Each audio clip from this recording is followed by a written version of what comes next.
channel. Yeah, we're good. Hey, we did it. Okay. We did it. Hey, what's up, everybody? We're having a super laid-back holiday episode here. We're out a couple tech people, so we're gonna be lesser than normal because they really are the glue that hold us together. But we're gonna use our imaginations to make up for it.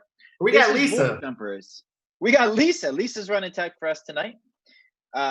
Void Jumpers, it's Wednesday. It's my favorite Wednesday of the week. We're going to be doing a actual play live stream tabletop RPG using Monster of the Week by Michael Sands. Super sick book.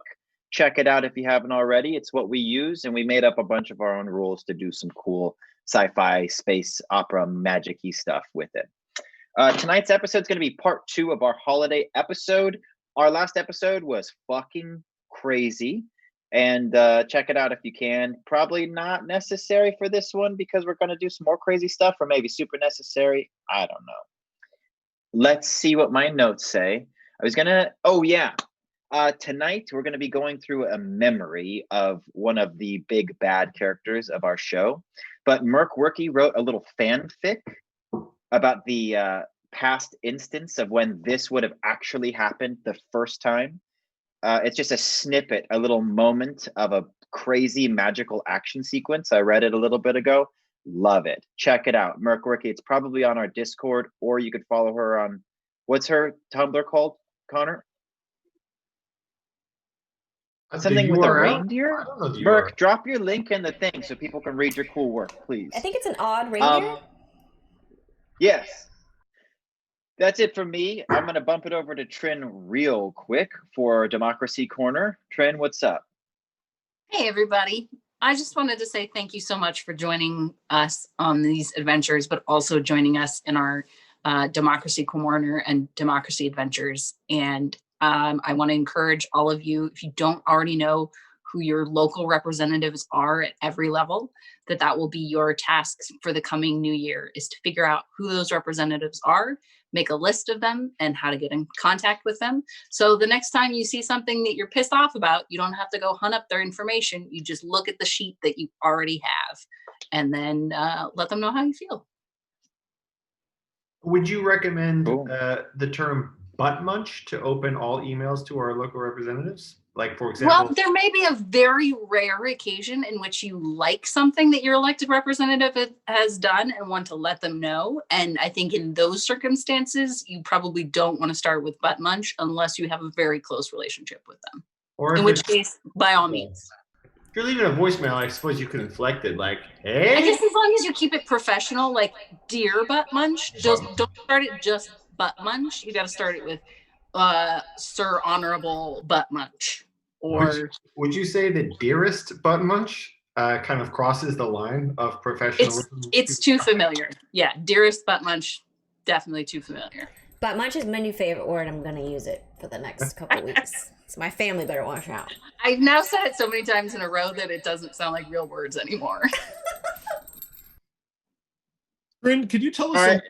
a little bit about your Furby Owl Labyrinth ornament necklace? It's a yes. Horcrux, right? It's a familiar. Crap. It's a great white snowy owl. Okay. Don't at me if that's not actually a type of owl, because that's what this type of owl is. Okay. And she just wanted to join our stream, you know? She just wanted to be a part of things. And I thought, you know what? This year has been bonkers enough. Sure, tag along, little owl. Here you go. She's looking majestic, so. Does she have a name? Not currently, but I'm open to suggestions. Butt munch? Butt munch. Dearest butt munch. Good one, Lisa. All right, butt munches. Lisa, I'm going to guess we're not having a recap. I have it. It's beautiful. I don't think it has sound, so I don't think Okay. We could just I play got a it little- and see what happens. Yeah, we'll do the voices for it. Okay, because you we'll can do it here. definitely hear us if you would like me to play the recap. I mean, you could hear us here over it, so sure. Unless I'm we gonna- have a way to see it, I won't be able to lip sync to it. Yeah, forget it. I'll just do a little spoken recap. Yeah. we're gonna transition away from Democracy Corner and the butt munch discussion into mechanics discussion. First of all, did anybody level up last time? You did? I think I'm very close. I think I have What one are you more. taking? Yeah, I think I'm also one away. What are you taking, I'm Bryn? gonna take. Where'd it go? I think I'm gonna take. I already took plus to Dex, so I think this time I want to. I don't know where my sheet is. I'm gonna. You take got two more to Dex you could add, or a strength, or no fall damage is another one. That's pretty Well, weird. seeing as how I got that super sweet like baton thing that I can stick in the air and climb on, I'll take the no yeah. fall damage. So I plan on using it. Okay, no fall damage it is. All Also, right. we got 50. We got a Voodoo Lou gave us 50 bits, I believe. Bits? Hell yeah! 50 bits, biddies. We got biddies. Woo! Woo! Thank you, Voodoo Feed the Lou. owl. Feed the owl. Feed the owl. Oh yeah. All right. The other announcements is that Rex, you are still down one of your total HP because of your sucker sneakers. And Bryn, you are still Slokta. The vampire. The vampire Slokta, yeah. You did that spell in which you changed your shape and you failed on the roll, so you are stuck in the shape that you assumed. Okay. We left off last time with you guys jumping through a portal in the bottom of a bank vault after singing Taylor Swift's Shake It Off to open it. You ended up in a winter wonderland on the outskirts of a small alpine village in the shadow of a large, evil-looking manor. And then you had a brief conversation with a couple of people and asked them some questions about what the hell was going on before deciding, against all of your instincts, to make a deal with Half-Dad, the leader of the evil army from a different dimension who's trying to actively destroy the universe, and who is Tag's dad, Half-Dad. You have asked him to help you destroy Summoner Capio, who is in some way using the malice to grow stronger in a way that this evil force has not come up against before. And he has informed you that Capio is being tricked by Slokta to eventually have that power that he's developing be stolen by this ancient evil necromancer spirit. There's a lot of shit going on right now, but basically you've signed up with this guy. He said truce until you defeat Capio, and the moment you do, you go back to your usual relationship, but he will only do it in exchange for his crown, which he will accept upon completion of duties. Which one of us? Assuming there's... What'd you say? Who's got the crown from our party? You do. You're wearing it. I'm wearing it? Yeah, you like ripped it off of his head and then put it on. You wore it in front of him? That is so badass. Yeah, thanks. I'm really giving the finger to the man. I didn't know. How long have I been wearing it? This whole arc. I think you stole it from him at the end of Water. Right. Yeah, but maybe he put it in his backpack or something. Like, you don't, it's a little ostentatious. You don't always want to be wearing your crown necessarily. Yeah, it's only visible in the phase state. It's like an evil dark magic crown. So he's wearing it right now, but nobody can. You guys can see it because you're in like some strange magic bubble that was created in order for you to talk to Half-Dad. We'll say that I'm not interested in doing too much retconning, but I do think that the idea of Tag wearing something of such symbolic meaning, it feels a little off. So we're going to say he has it, but for him to just be like wearing the constant affirmation of his evil roots, which he also ripped potentially out of the flesh of his father's head and put on his own. Definitely out of the flesh. We just got a donation from Thing, and he says, here's $25 for Rex and Democracy Rules. Yeah, That's a cool thing. Thanks, Zing. Very Thank cool you, thing. Zing. And if you guys move quickly enough, you're gonna need that +1. Oh. So, is there anything else you need from Half Dad? My little written recap kind of starts at the conclusion of your meeting with him. He's agreed to help you. From everything you can gather, he is not going to betray you. He will only help you with Capio. He has refused to help you with Slokta. Does he have nards that we can punch him in? Yeah. Just regular sized evil nards. I got a There- feeling that this episode's going to be as loony as the last one. Okay. Listen, I'm wearing like 8 Christmas ornaments. I think more, maybe that's the exact number that I'm wearing. Anyway, we're already there. I'm We're just there. confirming for everyone else that we're already there. All right. Half Dad bids you adieu, and the Shroud of Malice retreats with him into the ether. You're a bit chilly, standing in the snow, looking at the quaint alpine village in the distance. It is dark, and holiday lights twinkle throughout the snow-dusted streets. A crag of a cliff looms over the village, and atop it, Blight Manor, currently in the form of an imposing ice fortress to fit the holiday motif. Standing beside you in the snow are Sly, Danny DeVito, and Horace, all of whom you've just learned are the spirits of ancient summoners, sacrifices who anchored themselves to Slokta, to bind her, to keep her from regaining her powers. It was their only choice, as they discovered she could not be destroyed, not in any lasting sense. Whatever dark arts she'd mastered had indeed allowed her to cheat death. We have another tip. Sweet. This one's from Merck. It says $40 for a present. And she says, Tag stole Half Dad's crown, but he already his own in the Malice state. Also, Tate's the one who told you all about Slokta. Also, Rex took a double bitted, I'm going to say this word wrong, Scythe from the Malice that has mysteriously vanished. Thanks, Merc. One, I did also have forgot the- about that. And So mystery solved. Two, I think in my head, pretty much anything that we were carrying with us at the time we put on those necklaces either transformed into something else or momentarily disappeared. So that's how I'm proposing we deal with that one. Yeah, the way that I saw it is like Bryn's staff transformed into the shield, or sorry, her sword, and like all 50 of your weapons that you carry with you, Rex, molded into that shield that you were carrying. All right, let's when you get there, you can see sitting in the snow in front of you a small red parcel with a little ribbon on it.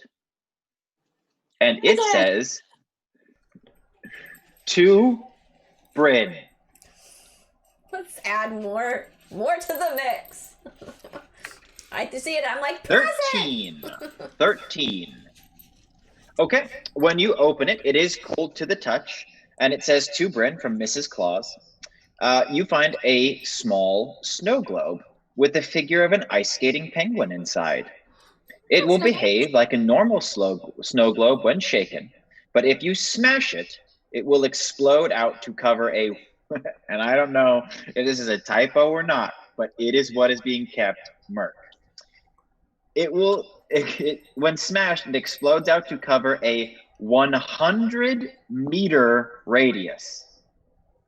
300 feet. Or the entirety of a room if you're inside, with 2 feet of snow, enough for a rollicking snowball fight. That's cool. That's so fun and whimsical. Cool. Thanks, Mark. Yeah, that's Mark, good. Right, snow globe down on your thing. was that this Christmas present that just happened, or is this a Christmas present we had from last? That's the one that just happened. You guys, in order to get our huge cache of Christmas presents opened, Half Dad has handed out all of the ones that were still banked. Oh yeah, those binoculars. That was really mean. Okay, so here's what's up. You're in the snow. You're outside the village. You have a couple summoners at your side. Sly says, while she's kind of polishing her gun blade, she says, if we were to use that key card you found in the vault as bait, I believe we could lure Slaughter into this memory. And because the key card is a relic from my past, I may be able to lock it here. If she is as desperate as I believe her to be, she won't hesitate to perform the ritual that will give her her body back and restore her powers. And so if she performs that ritual within this memory, we might have a better chance at defeating her. Don't I need the key card to reverse this vampirism? You could use it to reverse a vampirism. I'm sure that there are other items equally as powerful that we might obtain from her ghost market when you leave. It just depends on how you'd like to handle this. Because you could also just leave this memory at any time and face Slaughter in the real world. But that is up to you. That is, of course, if you'd like to skip out on all the holiday cheer that might be in store for you within this memory. No. Finish a level. I don't bail. Yeah, we don't bail on the level. No. We don't fucking. I never said you bailed on the level. I just said it was an option for you. I pick up some snow and I make a snowball and I throw it at her. Roll plus dex. My dex is not very good. Oh no. Alright. Take that, you 6. Oh no. She swings upward. She's holding her revolver. It's a giant revolver with this huge blade on the bottom. She swings it upward and cuts the snowball in half so that it actually goes onto either side of her. And as you watch one of them fly away, you turn back to compliment her and catch a snowball in the face, which she has had time to scoop up expertly and smash at you. And she says, now, if we're done with the horseplay, I believe we're in a very dangerous situation. I haven't even started playing with Horace. Oh. I want to talk to Horace. I will not laugh at that, sir. Horace? Does Horace laugh? You see him going like this.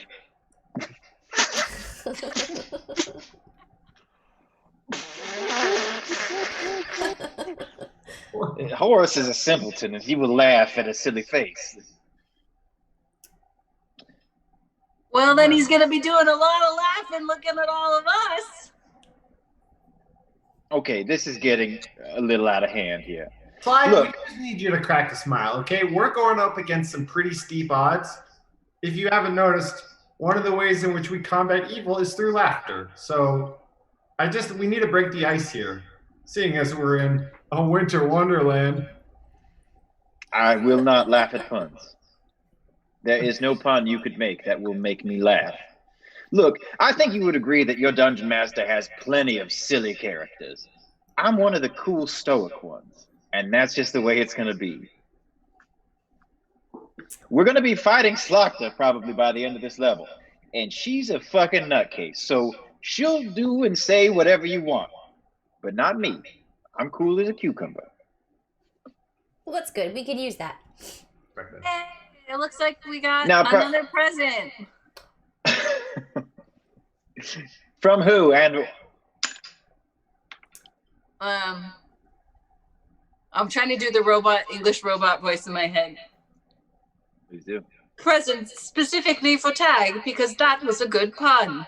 Also, didn't the gingerbread men steal a bunch of shit y'all need to get back?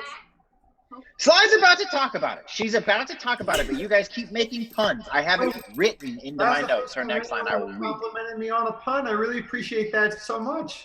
Puns have been a real struggle for me. I'm doing my best to catch up, but I've always felt inadequate in that department. Thanks. Thank you. Thanks, Mark. You can see sitting in the exact indentation where Bryn's present just was is a second present, having appeared there by some magic you've been unable to identify, unless it is, of course, holiday cheer. Okay. This one is a small red parcel with a little ribbon on it, and there's a name tag on it that says "To Tag" from Mrs. Claus. I take out Now, the I rolled a 19. and I look at the present from afar. You've already rolled a 19 before. I know. And so I re-rolled to get a new number, and I rolled a 20.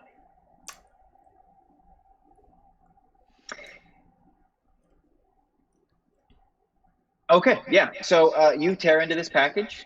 You are going to be rocking a little bit of extra jewelry there, Tag, because I believe you've already got a ring on your finger from these gifts. This one is called the Ring of Self-Sacrifice. It has one charge.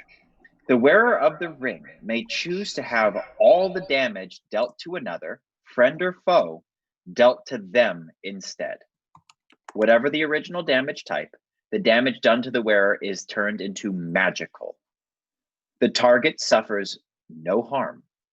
The wearer's armor applies to the damage.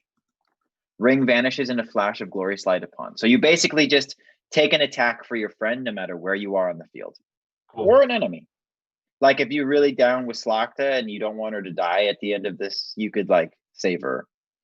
And then you could die instead. We'll see. Slakta Cool. is a fan All right. favorite. We may need to trade out one of our principal cast for her to stick around for the next year. You rip into this present and you now have 2 rings on your little fingers. What does the Ring of Self-Sacrifice look like, Tag? I think the Ring of Self-Sacrifice is, for all the power that it contains, it looks incredibly gaudy. It's kind of like the medieval version of a ring pop. Okay. Really large, but in a way that doesn't proportionally look largely valuable. It looks very much like a child's trinket. Okay. Well, use it well. All right, now. Sly says, before anyone cracks another pun, perhaps we should begin by finding your sword and scroll case. It would be foolish to go into this final encounter with anything less than full strength. Yes, please. Gingerbread Man stole it, am I right? Yes, sneaky bastard. Don't say it so. That was kind of, you had some tone there, okay? No one. They could- were very wily. They popped out of nowhere. All right. All right. Look, how's everybody? Sly. How's everybody's HP? Fine. I think we haven't been. Okay, cool. Wait. Just make sure that you, just please, God, make sure that you heal before we go in to fight Slakta for the final time. We will most likely have to battle her, if only to weaken her. So make sure that you are at full strength. Okay. We will have to find some other way to defeat Slakta, because she cannot be killed. If we can find a way to release her spirit, that may work. If not, we may need to trap it again. So just keep that in mind as we move through this winter wonderland. All right, do you guys want to head into the Alpine Village? Yeah, please. Yes. Okay. Do they have hot You can cocoa? tell that the only way to the ice fortress on the hill is going to be through this village. There is nothing else. There's just frozen mountains and frozen tundra all around you. There is just this one small village in the shadow of this mountain. The village is as quaint and peaceful as you imagined. There are a little over a dozen structures, a smattering of businesses on the central lane, and the rest appear to be personal residences. You enter in through the one main drag of the town and are in this twinkly little frosted village. It is quiet. There is some snow falling. You can hear the crunch underneath your feet, and there is no one on the street, but you can see that there are what looks like firelight and candles lighting some of the windows from within. See any little gingerbread you do? footprints anywhere? Roll investigate a mystery.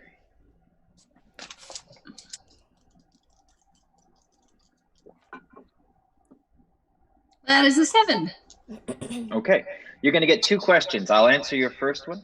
As you start to look around the lane, you do see that even though it has been snowing heavily, there has been quite a bit of foot traffic, probably earlier in the day.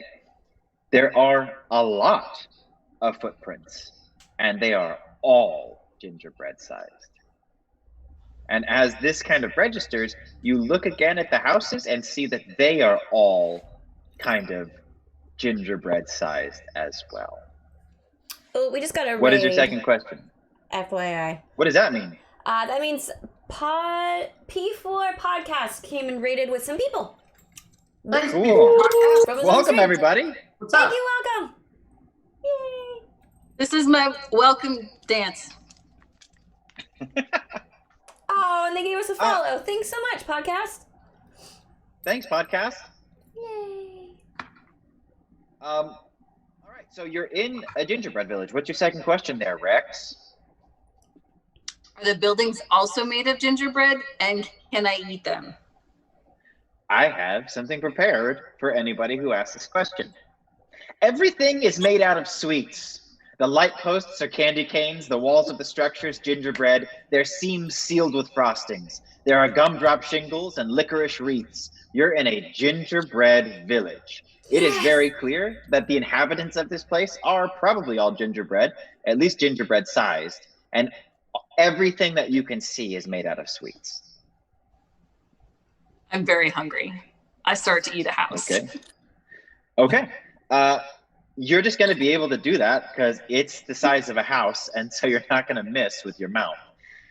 But as you start to chow down, you do quickly eat through into the house. A little puff of warm air greets your lips, and you hear from inside, "Hey, what's the big idea?"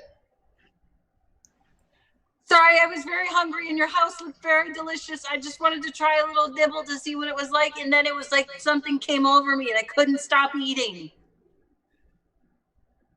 No response for just a moment. You hear a little bit of shuffling around inside, and then the door is thrown open. There's 2 gingerbread adults and 2 gingerbread children, and the you can't really tell the gender of these creatures. They just look like unisex person outlines. One of them approaches and says, "Hey, come on, you think we never seen humans before? Just imagine this, okay? Let's say in your village, strangely enough, let's say all the walls were made out of flesh, okay? All the houses were made out of flesh, and the shingles were made out of the same things as your eyeballs, okay? And then let's say a predator, what likes to hunt humans, right? Necromancers. Let's just say a necromancer just came into your village and started eating the house, and then blood started filling out of it, right? Doesn't that sound disgusting? I guess for me, what raises flags is that a society would build houses out of the material of themselves. Same question. Oh, sure. You know what? It sounds like you guys got some pretty good ideas. I'm going to go grab my notebook. You just got here. You don't even know what dimension you're in, but please, if you have any other suggestions on how we should construct our houses, I just want to make sure I get it down on paper because you know, hey, you look like you know what you're talking about, right? What's the equivalent of blood in a gingerbread man? Is it frosting? Yes. And he points to the seam where the gingerbread corners meet, and you can see there's a lot of frosting there. And he said, "Hey, construction costs ain't cheap around here." So I recognize your sarcasm, okay? I respect it. But I do want to just confirm, as I look at your house, it's a slaughterhouse, right? Like I'm just looking at a massacre of your own kind. These are the bones of our ancestors. That is really This is dark. culturally different from our own practices as humans, mostly. Yeah. I'm very sorry. I should have known better. That was uncouth of me. I sincerely apologize. So you say that you've seen humans before. How recently? Yeah. Well, the one who rules over this land is a human. It's also how I know about necromancers. Everyone else in our village is a gingerbread person, but Slakta, the insidious, the summoner on the hill, she comes down and she eats the houses. I'm gonna cover up my face even more. He sees you and says, "Oh, it's her! It's her! How did I not notice it first?" All right, guys. I think our plan is to try to get our stuff back, and I know just the recipe to get gingerbread people compliance. Sam takes off his wizard hat, turns it upside down so the point goes into the snow. And I'm gonna use one of my hat charges. I spin the hat like a top, and you see the top of the hat kind of turn into a record. He grabs like a candy cane off of the ground, like one of the candy cane things, and just like snaps off the end and creates like a record needle for the hat. And I'm going to start the gingerbread song that will hopefully draw the gingerbread people out of their houses and into the streets for their compulsory singing and dancing. How does the tune go? Oh, yes. Okay. Yeah, it starts with the big "oh yes," Oh, right. Yes. and then Right. it's sort of like a jingling bells, like Right. Jingle bells are kind of jingling. yeah, it's like sort of like the You can see doors and windows are being opened around the town, up and down the lane, and little candy eyeballs are peeking out as the waves of this music kind of permeate through the air and bounce back off the cliff. You could tell that it is filling the air with something more than just sound. It's like a palpable, magical influence, and you do see it. Several different gingerbread families start to pour in, and then more and more. There's about 12 families in total. Not all of them have children. Some of them are just solo, or there's a couple. But you do hear, as the jingling is happening, they start to march down the street, and they say, "Hey, you, we're the gingerbread men. Ho, ho, ho." And they're People. dancing and they're sliding in the snow. "Hey, you, we're the gingerbread people. We're an inclusive society. Hey, you, who you. And as they approach, one of them actually drops down onto their knees and says, "Oh, oh God." And it kind of breaks the reverie. And they say, "Lucas, someone ate the remains of your great grandmother, the head of your household for generations. Look at it there, crumbling. Oh my God, Lucas, what happened?" And as they look around, they take notice of you. The record kind of screeches off as somebody bumps into it. And then they see Bryn as Slakta, and they all say, she's here for this offerings, quickly. And they all kind of flip onto their backs and just offer themselves to Bryn. And you just have this, crowd of gingerbread men themselves to Slakta. One guy comes out of his house late. He's like pulling on his gingerbread pants, and he's like, "Hey, you, we're the gingerbread people." What? Oh my God! And runs away. You got a bunch of gingerbread people around you now. I'm definitely pushing into gonna need to eat here pretty soon, and I'm thinking, well, frosting is blood to these guys. Maybe it'll work for me too. So, Hey, Slakta, why don't you have them offer you a different type of tribute that maybe they have some other treasures laying around that you might be willing to spare them if they were to bring you those offerings. okay, I need to lick some frosting and take some offerings. Whatever you need, Summoner Slakta. Whatever you need.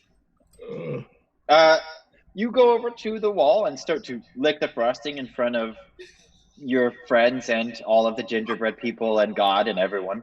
And it does not satisfy your thirst, because we specified very clearly in the rules for vampirism that you needed to drink the blood of a human.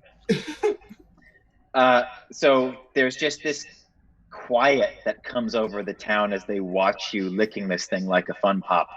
And they're all shivering and watching you. And they say, whatever you need, Slaughter, whatever makes you happy, we're here to provide for you. All right. I'm looking for 2 big gingerbread men that might be lugging around a sword, a ginormous sword. You can see from the back there's some commotion, and then 2 big gingerbread men pop out, and they say, "Hey, what can we do for you, Slaughter?" Yeah, you guys nicked the sword off of somebody, and actually they stole it from me, so I'm trying to get it back. Also a shield. And a shield, and a scroll tube. No, scroll tube. Yeah, no, And I a still have the shield. We're good Yeah, on the shields. No shields necessary. Yeah, they stole it from me, and then you stole it from them, so I need it back from you, okay?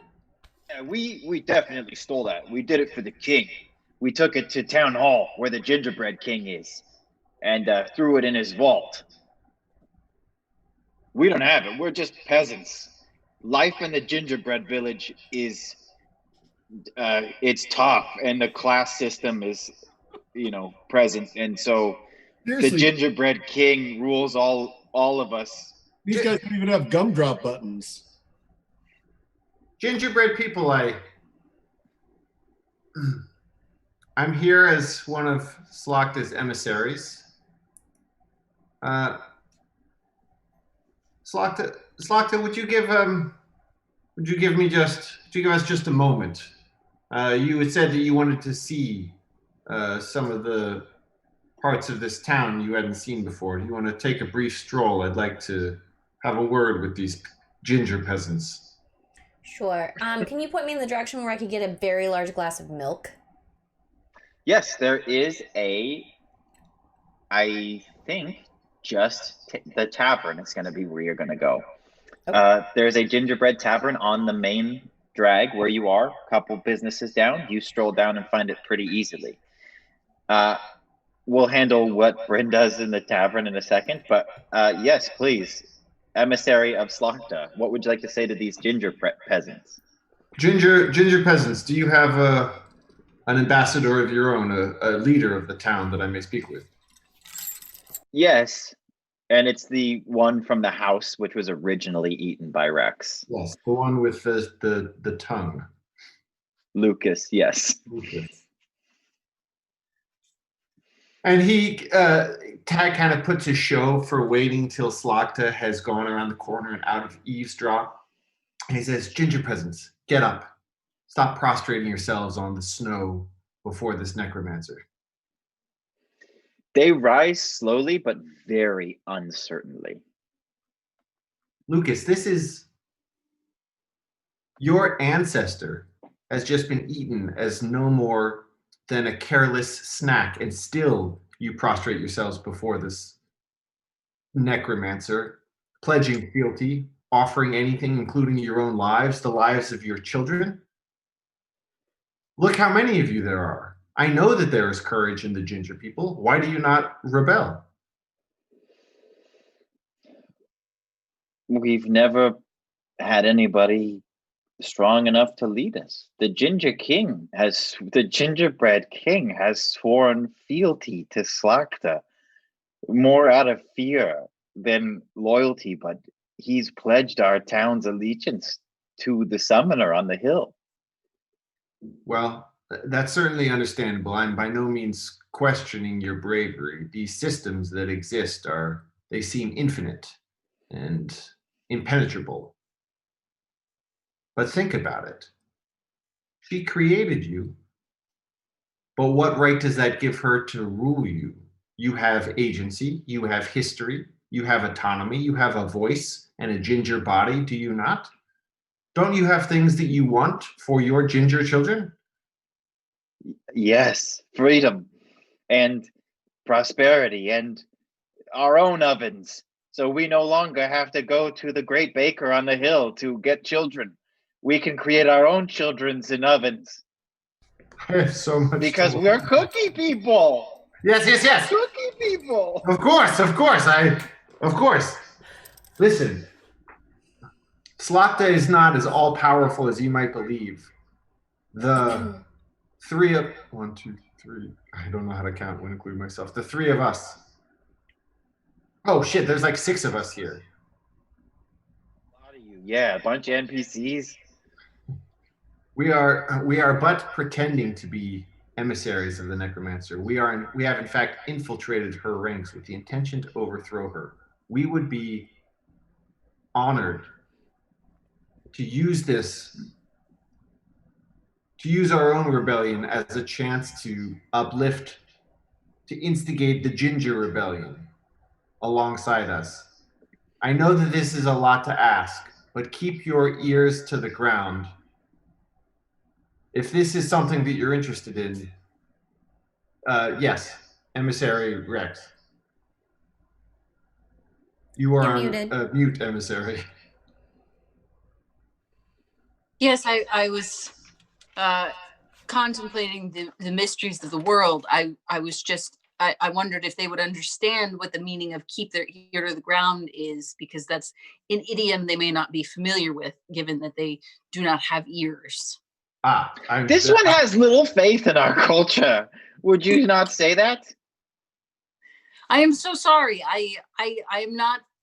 I have never seen nor heard of your culture before, and that is a failing on my part. I can see that you are much more learned than myself. We're cookie people. I just wanted to make sure that we were communicating as completely and clearly as we could, so that there may be no more misunderstandings like where I ate your ancestors. Just don't eat anything else that's here. Anything at all. If it seems like we haven't done our research, it's only because we didn't come here to liberate the Ginger people. We did not know about this. Slokta has a long, sordid past of abusing different civilizations. Here we found another. It doesn't have to be like this. Why don't you roll manipulate someone? Okay.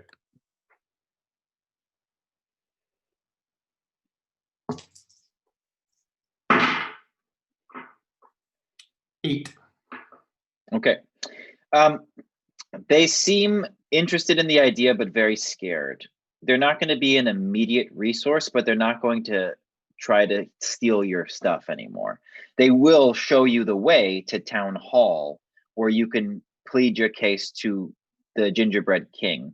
And they say, we as the people want to follow you, but without the support of our king, who are we? Of course. Would you take this to the king? We know that he fears Slokta, that he's not loyal to her out of any kind of desire to be. I'd love to, yes. Okay, Bryn, cut to the tavern. You walk into this place, and there is a giant Yeti. Yeah, that sounds good. A giant Yeti wiping the bar top with a dirty rag. He looks up, sees you, checks himself as he and the GM remember that you're still Slokta, and says, Your Highness. He puts the rag over his shoulder. The usual. Yes. He goes to the back wall. There's a big display of liquor here. Most of it looks like eggnog and like plum syrup, like weird stuff. But in the back, there's a small cupboard, which he puts on 2 big rubber gloves and opens. And there's something that's cooling inside with some kind of magical ice. He takes it out, produces a little fancy wine glass, and pours into it what looks like human blood. And slides it over to you and says, the usual. And then goes to the trouble of putting everything away. I'll pick it up, try to be really discreet about smelling it. What does it smell like? Copper. Slokta drank blood. Human blood. What? And I'm like, well, I'll think about this later. I doubt it. Okay. It's enough to buy you some time. It's not going to sate your full blood need, but it will buy you a couple hours. You could sit here and drink more blood if you'd like to.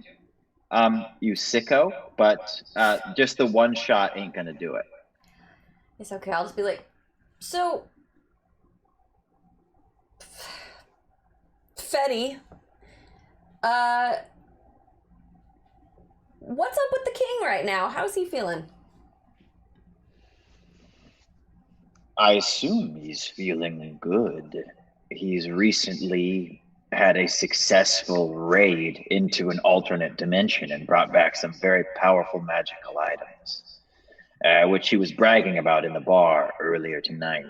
He bought everyone a drink and held up a large sword and said, "This is mine now." How exactly does it mechanically work when a gingerbread person drinks any liquid? What do you mean? What kind of liquid? I mean, I imagine they don't drink milk. They do. It's the only thing they drink. How does it not mush their insides? Their insides are already mushed. They're soft on the inside, hard on the outside. You never eaten a gingerbread guy before? It's locked up. No. Can I get They're like very... a gusher. You bite into it and this stuff sprays out like the androids from the Alien franchise. That sounds gloriously disgusting. I'll have to try it sometime. Yeah. Could I possibly get a large milk in a to-go cup? Sure. He reaches down underneath the cupboards and pours you a milk and puts a lid on it and a straw. He says, don't worry. It's all biodegradable, so we won't have to worry about the gingerbread turtles or anything. And then slides it across the counter to you. I grab it. Like, so can you remind me? I'm a little hazy. What was the last time I saw the king? Was that? You usually come down here about once a month to take your tax. Right. Always taxing. I did that in quotes, but my hands were below the camera. So your tax to imply that it is something sinister. Gotcha. And we seemed pretty, like, chummy. Like, things were okay, right? I can never remember. You and the king? Yeah. Yeah. There was one time that he tried to incite a gingerbread rebellion, and you ate his left hand. Did he rebake it? You're the only one with ovens capable of producing live gingerbread people. Oof. Don't you know that? I mean, yeah, but sometimes I surprise myself with my cruelty. You surprise all of us with your cruelty, Slokta. Yeah. All right. Now look, about last night, I only left early because I needed to open the bar, which is why I slipped out of the ice castle without waking you. All right, don't do it again. But yeah, I won't. If it's cool, I could swing by tonight. Yeah, just I'll bring some gingerbread people. You'll bring some gingerbread people? I'll bring some gingerbread people. Yes. Okay. Yeah, we can eat them. Okay. Wait. Does fuck the ginger people? What? No. Just me, the Yeti. And we're gonna eat the gingerbread people. I wanna remember that explosive pop. Apparently it's delicious. Yeah. Me too, yeah. Anyway, so is there anything else you need? No, I think this will do it. Just don't tell anybody that I came here talking about the king. Okay, sure. Literally, no one in this village is strong enough to challenge you, but if you want to keep a secret, that's up to you. Yeah. Thanks for the milk. You're welcome. When you walk out, you see that Tag is just wrapping up the speech that he's been giving to these gingerbread peasants. And when they see you, everybody hushes, and looks to Tag to kind of like cover the situation as he was just speaking to them about rebelling against you. I say Slakta very loudly, and Tag walks up to her and kind of leans in her ear. I say, Bryn, I think we have a chance with some of these ginger people. If you're comfortable with it, I think it's a risk, but kind of letting them in on the secret, that you're not really Slakta, that we're here on a coup, it could pay off for us. Okay, I can't quite hear you. Can you lean a little forward? Oh, yeah. It's a risk, but letting these folks in on the secret, I think it could pay off for us. I think we have a chance to get them on our side. Okay, Slakta's into some really weird kink. And if I don't get out of here, I'm gonna be stuck role-playing with it. So we need to make this happen before tonight. Okay, yeah. Yeah, stakes seemed already very high. This definitely piques my curiosity above all. What do you actually? Yeah, hang on to the ginger people. Hang on. What do you mean? We are literally at your service. Hang on. I said hang on. What do you mean? She has a thing with the bartender that's a Yeti, and they eat gingerbread people together, and I don't know what else. I didn't ask, so. He's coming by tonight with gingerbread people, so if you want to save gingerbread people, and I don't want to know what else they do, we need to get out of here. Yeah. Yes, and you can tell that Tag is really fighting his curiosity and eagerness to like weigh the cost of a couple ginger lives against learning what exactly happens. But yeah, I think if we can get some ovens, I feel like we could start to mass produce an army of ginger people. I mean, Slakta's got ovens. If I can get access to them. Yeah, all right. And there's probably a toaster oven in the break room of that vault. I don't know if that portal closed up behind us or not, but something to think about. Maybe there's some easy bakes. Yeah. Okay. So what do you want to play it close to the chest, or you want to kind of?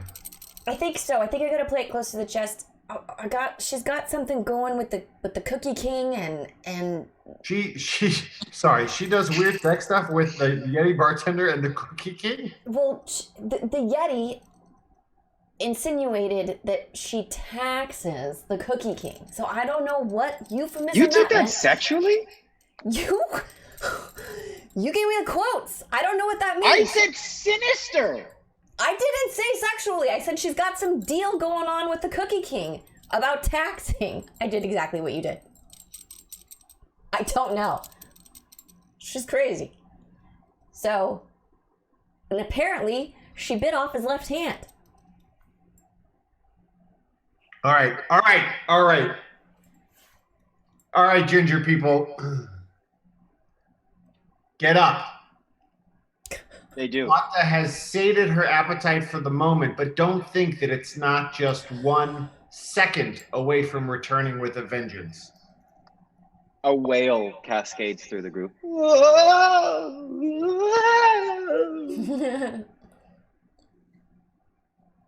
We've sent someone ahead to wake the gingerbread king, and we can escort you to his palace now, all-powerful leader.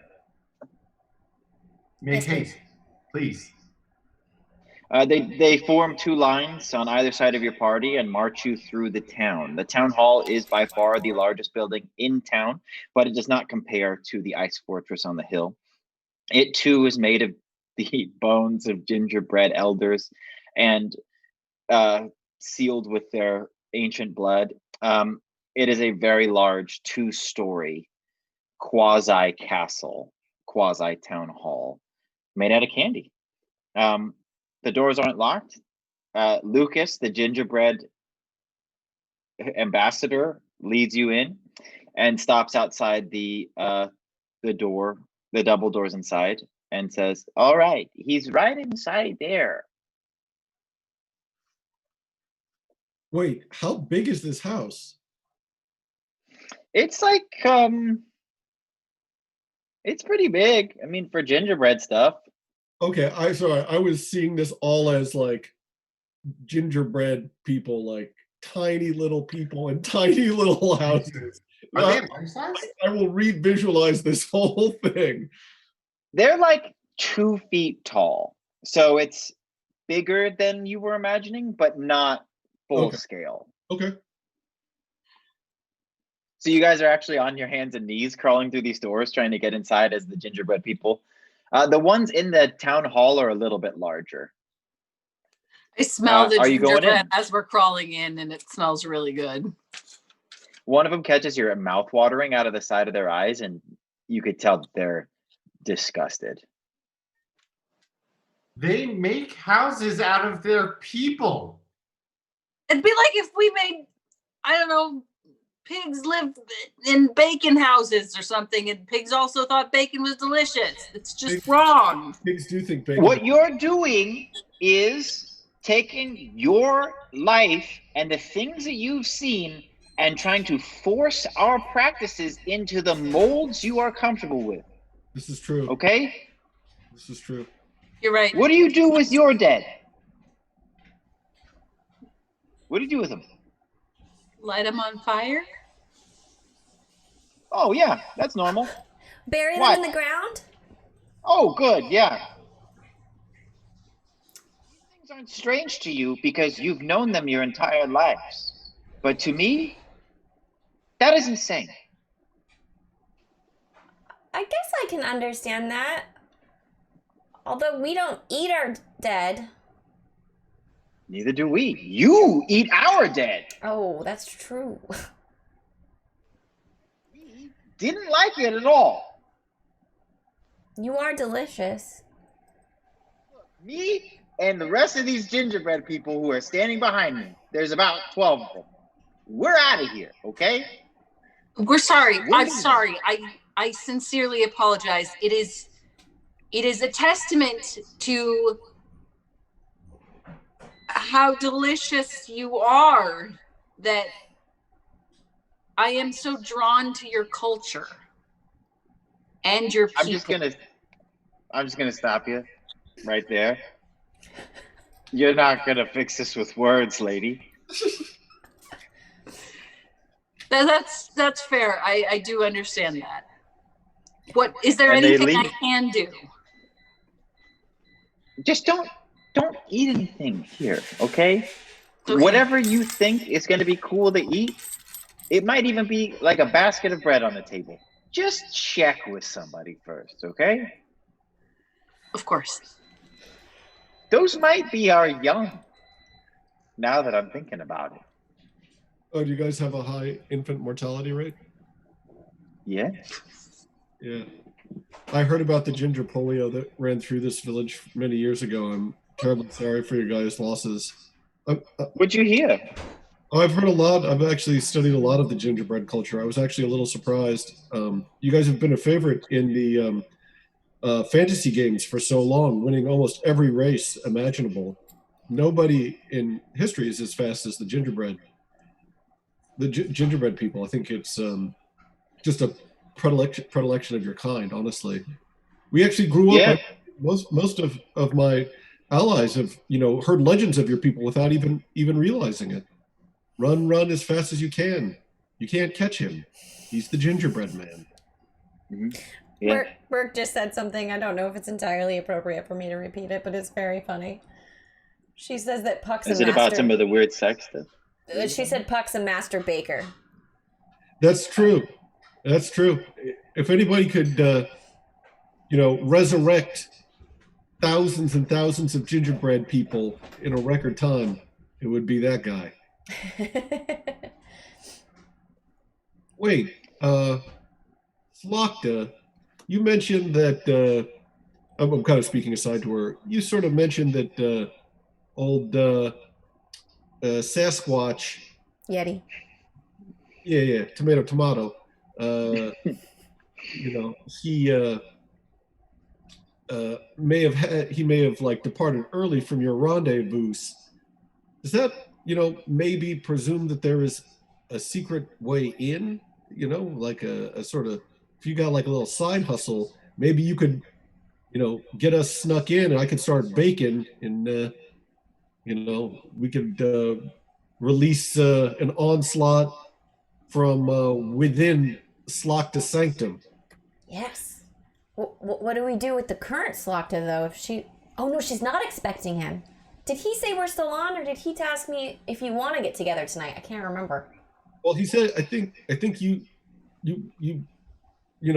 I can only assume, since I wasn't there, but based off of my experiences with women, that he was probably, if it was appealing, he was probably setting up a follow-up, which is a good sign, by the way. So that means he really likes you, Okay, so Slocta might not be there then. She might be doing something else because she doesn't know about it.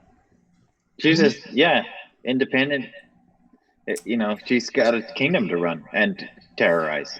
Does that mean you want me to keep him occupied while you bake? I think we just need to. Yes, I do. I think once you get us snuck into the castle through the side entrance, you could, maybe make it like a role play thing. All right. Let old Abominable have a good time. All right. And then once we're in, we'll get to the kitchen. With Rex and Tag as my sous chefs, I'm sure we'll, have our army ready, and then we can start the insurgents. Okay. I just got to find out what this... I guess I could follow him. Yeah, or you could just, tell him that you want to sneak in with him and make it sort of like a... Yeah. A little Yuletide surprise. You know what I mean? Yeah. Well, he said he's going to bring gingerbread men, so I'm going to have to try real hard not to get any harm to them done. Oh, yeah. But, got to make sure to treat your elf. Sly steps in and says, I just want to reiterate, I will not be laughing at any puns. Okay. All right. You've had plenty of silly run-ins already this episode. The gingerbread people, it seemed like whoever was doing the voices for them had no plan before he started speaking. All right. So you don't like puns. That's fine. What if we use like some nostalgia stuff? Does that work for you? Like if we got a little sentimental?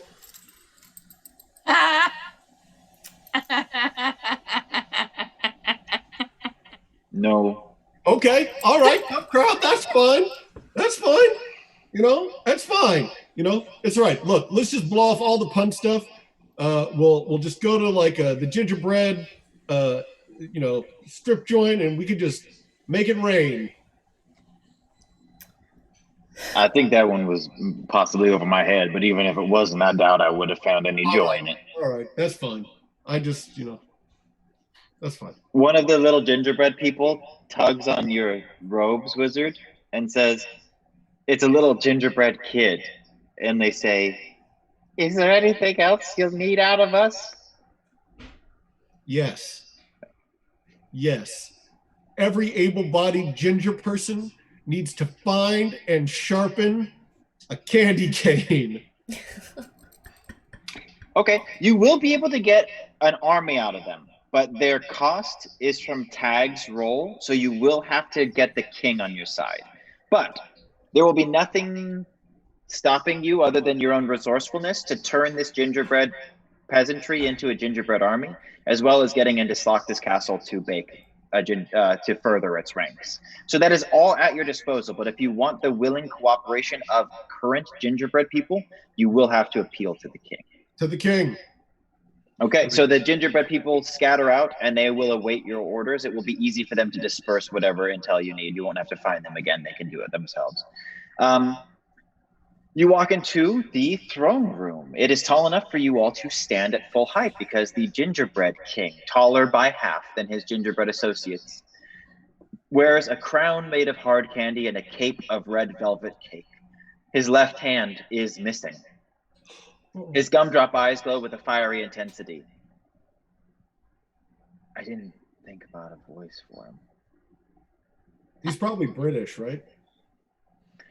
To which of the holiday realms do you hail, travelers?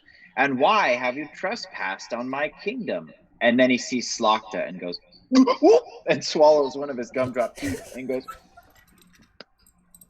I'm sorry. Summoner. I was not expecting your full entourage. I thought perhaps we were the gingerbread peasant who woke me. I kind of disregarded and I did not know what was going on. I thought we maybe just had some people, some outsiders from Easterville or something like that. What I am at your service. What can I do for you, Summoner? 1 second. And I look at Tag. I say, am I keeping this ruse up? Or am I telling him I'm not Slokta? Here's what I think. Honestly, I think that if we want to gain their trust, we do have to give up something in return, and that is this ruse. I think we go for it. It's a risk, but let's put ourselves on the line and see what happens. With the truth? Rex, Sam, you guys. The truth will set you free. If nothing else, it'll distract me from eating. It'll distract them from how I ate their ancestors. So, right.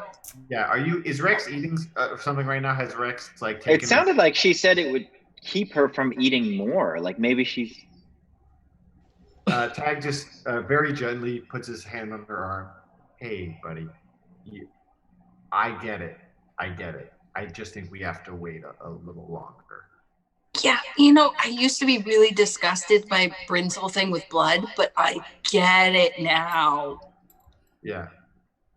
Yeah, but it's people, sort of. I mean, I'm not here to really get into the nuances of the morality or humanity, quote unquote, of ginger people, but I just think in terms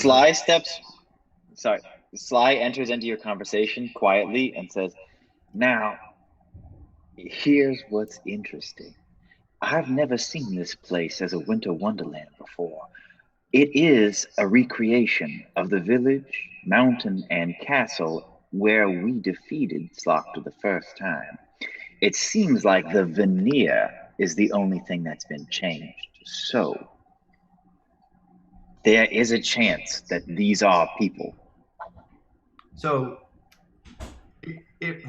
okay, so if that's the case, these people are talking about how they're building their homes out of their dead. So now that could be an interpretation of how they are treating their ancestors, but not everything is a direct translation. All I'm saying is, look, I'm from Void. The Black Planet is fucking disgusting, okay? I don't know what they do here, and I especially don't know what they do 1,000 years ago. Yeah. So you do your thing, but there's a chance they are people. So do we omit the part about them not really being gingerbread men? Just go with that, but tell them that we're here to save planets? You're asking the group, or do I just say that there's an imposter, I'm the real Slokta, and get him to kill the imposter Slokta, who's actually the real Slokta? If I know anything about Christmas or the holiday, you want to unite behind truth. Okay. Because it brings out the power of Christmas cheer. And I wouldn't be surprised if that helps animate the little cookie bodies. Okay. What can I do for you, Summoner? It's funny you say that. I am a summoner in training. I'm just not the summoner that you think I am. I've actually been cursed to look like your summoner Slokta. And the whole reason we were coming here was to save your planet from the evil Santa Claus. Roll manipulate someone plus charm. You have vampire stats right now, and they're good. Sorry, plus charisma. 13. What is it? 13. Okay. They're just going to believe you. I was going to make you earn it if you got anything less than that. But he says, yes. Yes. Evil Santa Claus. He's in cahoots with Slokta to take you all down. He was gonna flood you all with milk so you crumbled away into a river of torment. Good God, that sounds diabolical. It's awful. So we're here to help you guys, but we need your help too. That you need.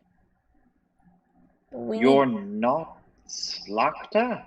No, see, and I show him my vampire teeth. I go, I've been double cursed. I'm a vampire and I look like Slokta and I'm stuck like this. I'm really a nice summoner named Bryn. Bryn. Okay. Well, Bryn, what is it that we can do to assist you in this fight against Slokta and the evil Santa Claus? Well, I think we need gingerbread manpower to back us up. Okay. Bill, there's a little over a dozen of us here in town. 1,000? A dozen. Oh. Well, here's our plan. If we can get into Slokta's oven, we can birth a bunch more gingerbread men into this life and have more of an army. Okay. I'll help you under one condition. What's that? Before we bake any of my people into existence, you have to replace my hand. I'm like, let me look at that. And I'm going to pull out my compact, and I want to see what this guy looks like in my compact. The gingerbread person? Yes. Okay. You can see that it's actually not anything. It's just a collection of magic. And as you kind of scan around, you can see that besides your forms and those of the summoners that are assisting you, all of these just seem to be part of a much more dense illusion. It looks kind of weird at this point because you're in like a memory within a memory within a memory, and you can see how it's all tangled up, and that's why you're maybe in a place that looks like a holiday winter wonderland instead of something more realistic. But the deeper you're going into this, the more strange and entangled the magic is. Okay. So this entity that you're talking to is actually just playing a role. It is not anyone. Okay. And I shut my compact and they say, yes, we can bake you. I mean, we can make you. So, you another hand. Do you happen to have a giant sword and a spell tube by any chance? Oh, yes. Yes. We went on a very successful raid into an alternate dimension earlier. And he holds up the sword, which is behind his throne, and he pulls it out, holds it over his head, and says, "This is mine now." Oh, actually, that's mine. It got stolen from me by one of your men. Terribly sorry, terribly sorry. And he hands it over, and he pulls out the scroll tube and says, I assume I shouldn't keep this as well. I'm really quite partial to it, but I suppose if it does belong to someone else. It does. It belongs to my friend Rex. Here you are. What is that on your... it seems as though maybe you have... Oh, she's got really cracked, dry lips in your world. It's terrible. Yeah, it's very cold and dry here. It really does a number on my face. He hands over the spell tube and says, "Look, we are at your disposal. I will activate my sleeper agents within the gingerbread peasantry. Lucas is the head of my spy ring. I just want to put something into context for you. It'd be like me coming to your world and then having a bunch of babies get born in the regular way and then militarizing them. Okay? So I get it. Stakes are high. This is how we liberate my people, but I just wanted to put it into context for you that is what we're going to be doing. I'm suddenly having It'd be like second in the thoughts. Matrix if we just started flooding all those tubes into the sewer and having them fight the robots immediately before they even had a chance to come to terms with who or what they were, or what existence even means. Your Highness, I think there was clearly some things that we didn't entirely understand about the process of gaining ginger sentience. Look, we're interested in overthrowing Slocta with you. We thought that the ovens were a request made by your people, but if that's not true, if this is just some weird baby farm, we don't need to do that. It's both. Look, it'll work. Village, they said we want ovens. Yes. If we had the ovens in our possession, we'd no longer have to beg the evil necromancer on the hill to gift us our children.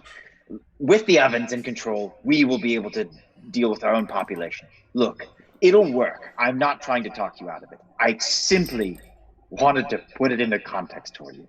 So when you start churning those little gingerbread bastards out, you knew what the situation was. Look, man, you're a king, okay? You're in a position to lead, and I gotta tell you, if this is how you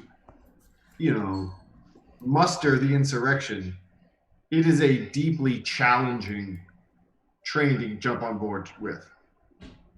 We're behind closed doors. I'm speaking with foreign nationals. This is how I discuss things in the room. When I'm addressing my people, I'll be very regal. I will use an entirely different skill set, okay? Okay. Yeah, A donation just came in, FYI. Hey! Merc just tipped $50 for 2 presents. Wow, thanks, Holy Mark. shit. Thank you, Spoiling Mark. us. But yeah, the season continues. So Thanks, Mark. King says, it is customary for my people to give gifts to those who visit. And he reaches down on the side of his throne and produces 2 red parcels, one of which he hands to Rex, and the other he hands to Sam. Thank you. You're welcome. I'm very sorry. I didn't bring anything with me. I didn't bring any gifts. Honestly, with the way that you've handled yourself so far upon entering this village, I wouldn't have expected you to. Oh, I hand him my glass of milk to go cup. Here you go. Thank you. The Yeti said you liked He milk. pops the top. I love it. It is the only liquid we can drink. Merc, looks like she's also specifying that there are 2 nice modifiers for the gifts. Oh. All I right, don't know sweet. what that means. Oh. That's actually going to come into play here. So, the first one, which would have been... Oh, this one's gone too. Okay. Okay. That is going to be a 12 with the +1. Rex, you rip into... I open I it think this is a delicately. I'm reference. being more careful with these people now. Okay, you open it delicately. I think this is a reference to something. It is called New Moon's Candy Cane. Is New Moon a reference to some IP that I'm not familiar with? Twilight I feel like maybe Saga it's like is the only one Sailor Moon. Make him I think It's a Yes. large staff. The package that you get is actually quite large. It is a Oh large yeah, New staff that Moon is looks from like the a candy cane. gamers. New Moon. Belle? Have you never seen the original gamers? Oh, the first gamers? I've seen the I first did one. watch that on YouTube one time, right before I auditioned for Journey Quest the first time.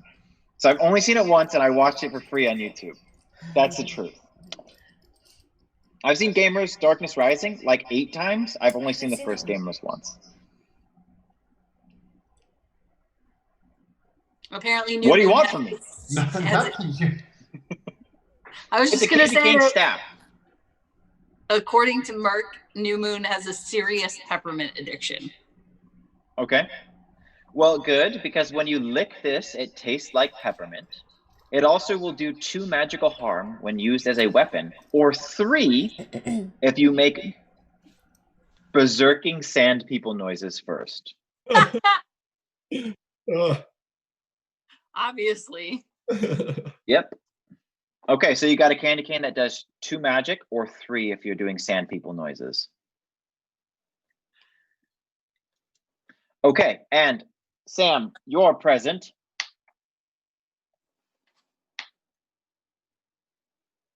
with the modifier is going to be a 15 plus 1, so a 16.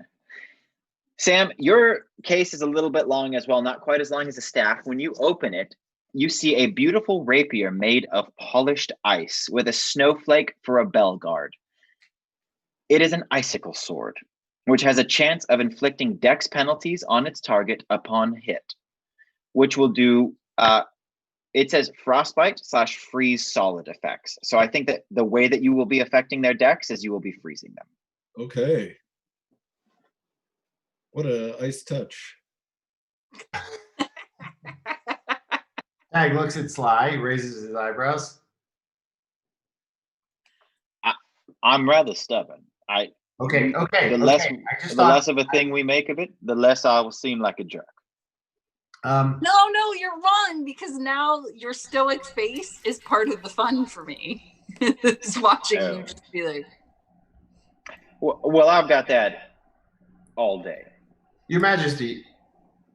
And Yes, a British gingerbread king.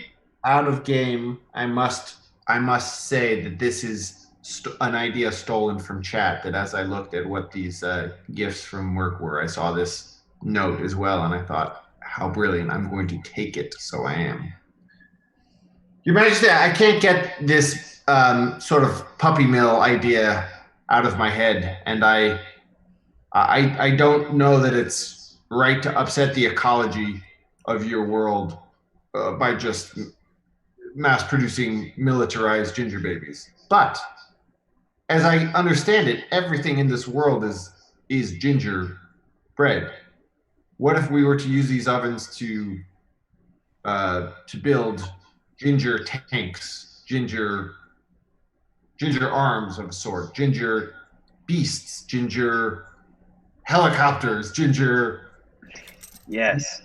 Uh, Yes. surface That to air is missiles? just crazy enough to work.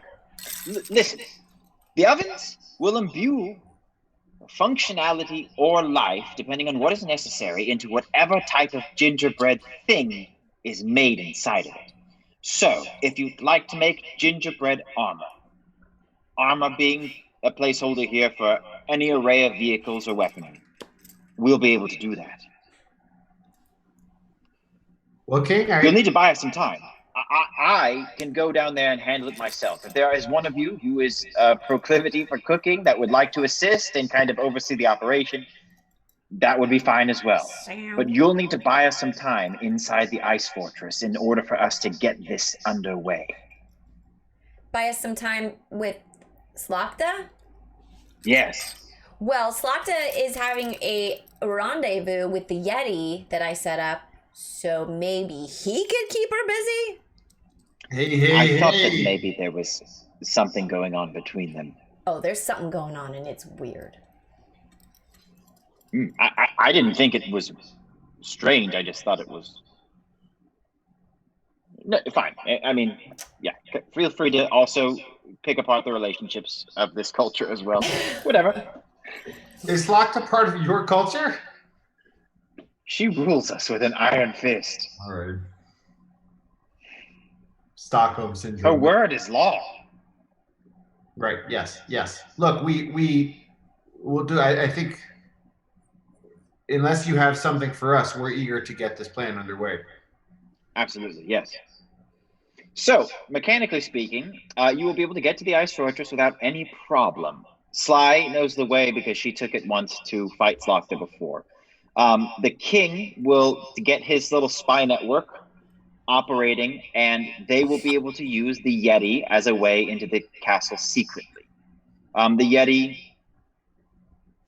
will be tricked. I think that the Yeti's actually kind of into Slocta, so they're going to have to manipulate him.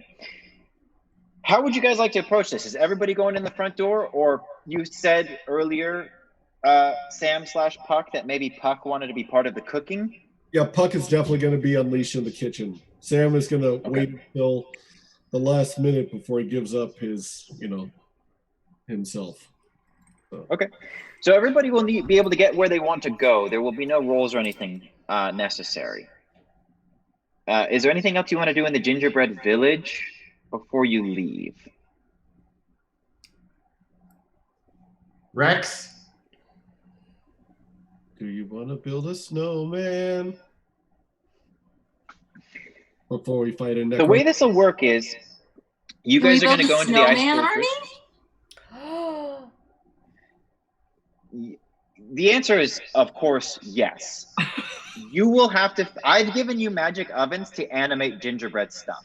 You will need to find a way to animate snow people, and I will not stop you, but I do not have any ideas. So if you want like a cadre of holiday creatures fighting on your behalf, you could do it. What do you got? I just don't trust myself to be around gingerbread that hasn't been turned into people yet. I think that's it's a recipe for badness. So I'm gonna stay here and try and make snow animals. Okay.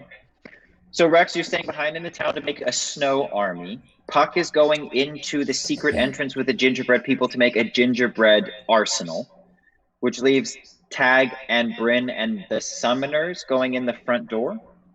Here's something I think would be helpful for us to have an idea of.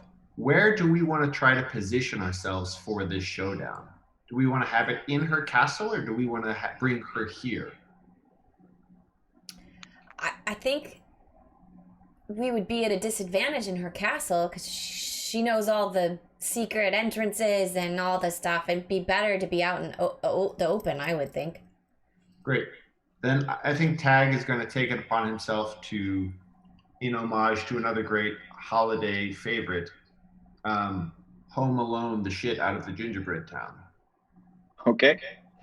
All right. So Sly says, that's all well and good, and we can stage the final battle here, no problem, I assume. But we will need to lure Slocta into this place. And if we are going to make an actual attempt at defeating her for good, we are going to need to get her to perform the ritual which will give her her powers back.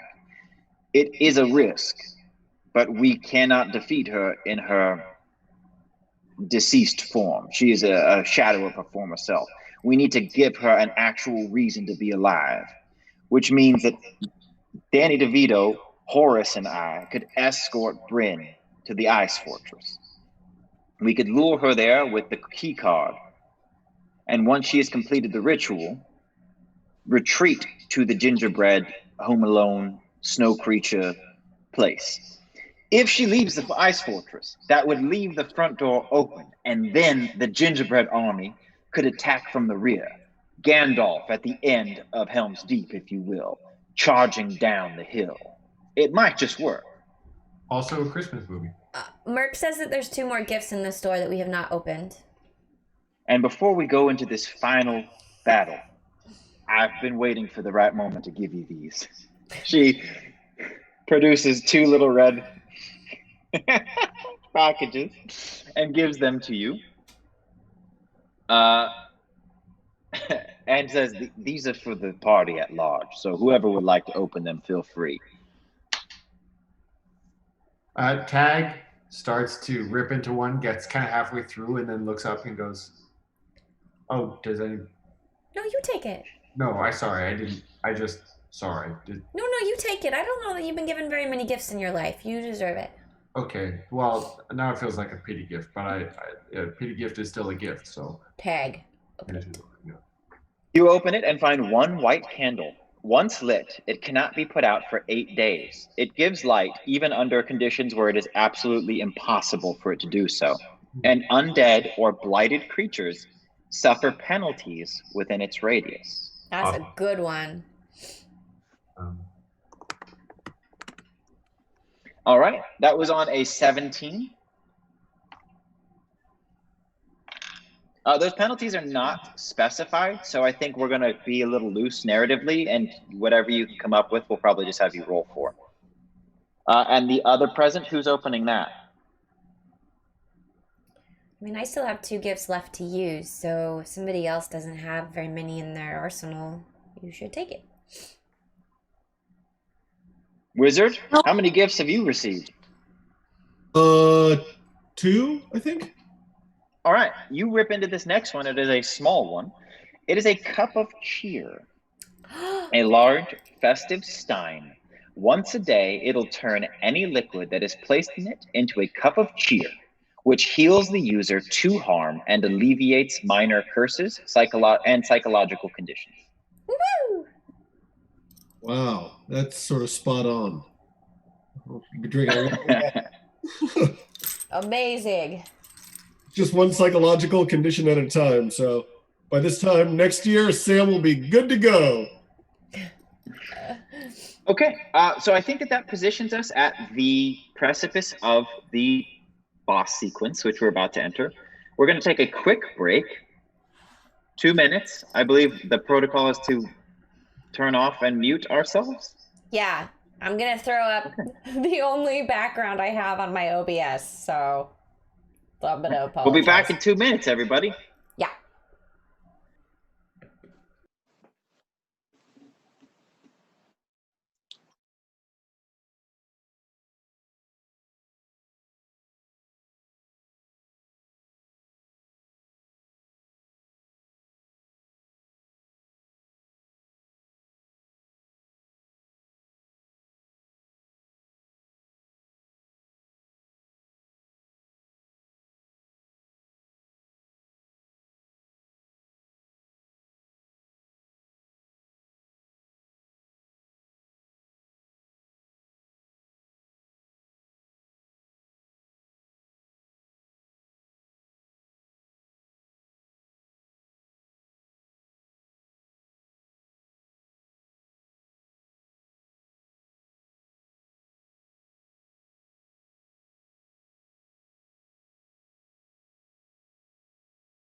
Can we be seen or heard on the stream right now?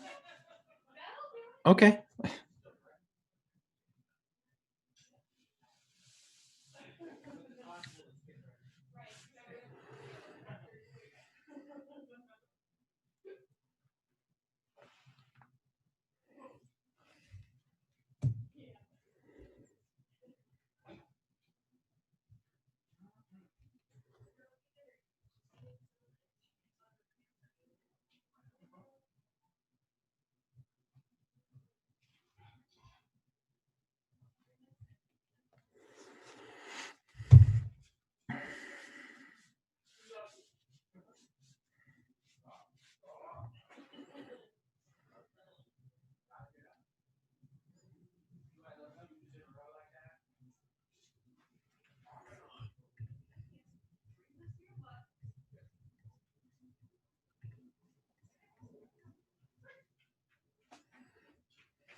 And we're back. Are we back? Okay. Well, there's no secrets here. Slakta is going to be the final boss. And you've now chosen a plan on how to go about attacking her. We've got snow creatures and Home Alone traps in the gingerbread town. We've got Puck sneaking in with the gingerbread people to start using the ovens to make a gingerbread arsenal. And then we've got Bryn going with the summoners to the ice fortress to get Slakta here. Let's get all of the things set up. I think that each of you will tell me how you do your things narratively. It'll require one roll, which will then have an effect going into the final fight. And that effect will be whatever it is that we come up with, limited by the success of your roll. You'll just tell me the kinds of things you have in mind. It can be a little abstract. It doesn't have to be everything that you have listed. You know, like with your traps tag, you can just kind of give us the gist of what will happen. And then during the fight, if you've got some charges, you can use them to do some stuff. So why don't we start with you while you're booby trapping the town? Just give us a little flavor here. You're on mute. You're on mute. Don't say any good stuff. Don't waste the good take. Tag runs back to the gingerbread village. He has a decree signed and sealed by the king that says it's on. And he gathers them all around. There's a little, the tavern is empty because the Yeti is already gone for his nighttime rendezvous. And he spreads out on the bar of the tavern, the big oak bar, this rolled up sheet of paper that has drawn in crayon a blueprint of the town and a bunch of different silly named traps. And you can hear this dun da da da da dun da da da da dun da da da da dun dun dun dun, and you see kind of like a slow motion shot of, not a slow motion, but a no audio shot, just the music of Tag explaining something, and cut to a couple ginger people, and they're looking, and then they go, oh. Things that I want to place, and I'll be brief. I'll be using, let's say the Tag distributed, if they don't already have them, as distributed those 5 gas masks that we have. Mm-hmm. So the things that Tag's working with are 2 remaining remote explosives, 3 smoke grenades, a couple, I don't know how we'll use this one. I'll keep thinking on them. We do have that heavy duty drill and a couple disguise kits.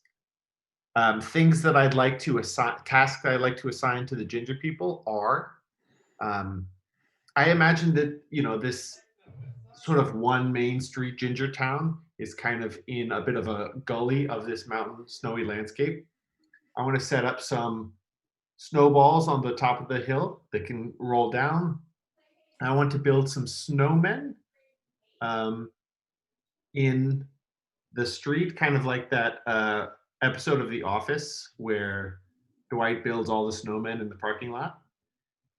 I think we will plant a remote explosive inside some. We'll plant some of the poison gas inside some. We'll maybe plant a couple ginger people inside one. We'll say that for now. Okay. Since you're going to use all the gear that you already have, we'll give you everything you just listed. It won't require a roll. You're just going to have to cash in the gear to get it. So I think that the drill will be used to trigger the snowballs to come crashing down into the town. You've got people stowed and explosives stowed into the snow people in the streets. And we're going to give you one like wild card. You're going to have 3 charges basically. So you're going to have the snowballs, the snow surprises, and then if like shit gets crazy and you want to make something up on the spot, you trade in all that gear, you get 3 like charges, which you can use on your turn to affect the battle. Great. All right, which brings us to Rex. I'd like to take the Gingerbread King aside and have a quick private audience with him. Yes. What is he's a British man. Yes, absolutely. And I would like to say, I know that there is nothing that I can do okay. to really demonstrate my remorse for my abominable behavior, but I would like to do something to make your lives here better. So I thought I would talk to you to learn about what your people need. You see, I can construct things out of snow that might be useful for you. Perhaps you need horses to carry your gingerbread people. Perhaps you need goats who might be a source of milk for your gingerbread babies. Tell me, what do you need? Well, I can tell you this. We've never had freedom here on this town. When we overthrow Slaughter, I will need to initiate a firm grip on what's left of the leadership in this place so that I can keep control of the people of the gingerbread village. And so the peasants remain under my thrall. If you have any way to create maybe like a cabal of really fierce snow bodyguards who could go and enact my bidding and help me keep control. And that would help your people? Yes, they would fall apart without a higher form of government here to tell them what to do. It sucks. Well, of course, I was thinking more something that might be useful for your poorest citizens. Yes. Right. Yes, of course. I mean, they have so much respect and reverence for you. And if you are the one to help lead them to freedom, then they wouldn't need to fear you. They would love you. You could rule with love. You're right. Maybe, and I hope so. So we're going to go with your idea, but I do know that Lucas, the head of the spy ring, is very disappointed in my fealty to Slaughter and my inability to create our own rebellion. For God's sakes, I had to wait for outsiders who have a complete disdain for our culture to come and do. Sometimes you just need someone who has a different perspective on things. That's all you need to shake things up. Yes, like Tom Cruise in that samurai movie. Right? Is that what you mean? Ooh. Sorry, I was just I have a weapon that requires noises before I can use it, and so I was trying those noises out. It's more like that other film with the blue aliens and that one sweet Australian white boy who saves them all. Yes, yes, yes. Oh no, it's more like that old Kevin Costner movie where he comes in and rescues the native people. Right, right. It's like you're Kevin Costner, and we never would have been able to do this on our own. No. That's not what we're saying at all. No. We're just No. trying to free you. Yeah, I'm on board. Look, what my people could use is horses. Gingerbread men ride horses? We have gingerbread horses, but you've seen the way we make buildings. Our way of life is so strange. Is there any gingerbread women? Yes. Yes. Okay. Yes. You can tell by the Lucas is a gingerbread woman. Lucas is? Lucas is a gingerbread woman, yes. Okay. Great. I will get to work on those horses. Okay. Thank you for this. We truly could not have done this without your guidance and No. expertise. No.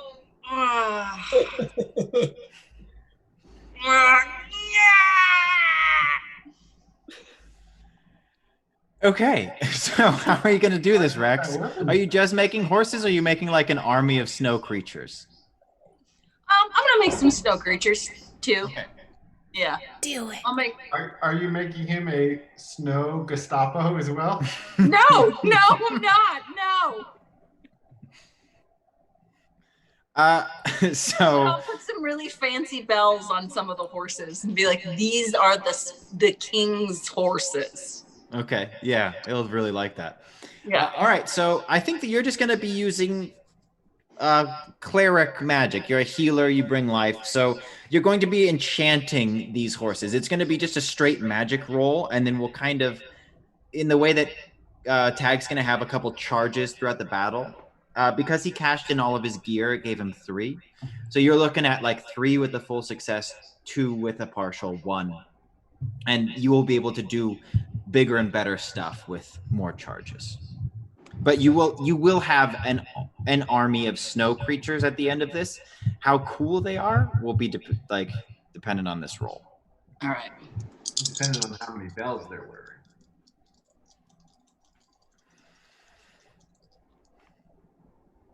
Oh no. You need new dice. You have 2 +1s in the store. I guess if I use both of them, that would no. No, wait, I have a +2 to magic. So if I use both of them, that's a 7.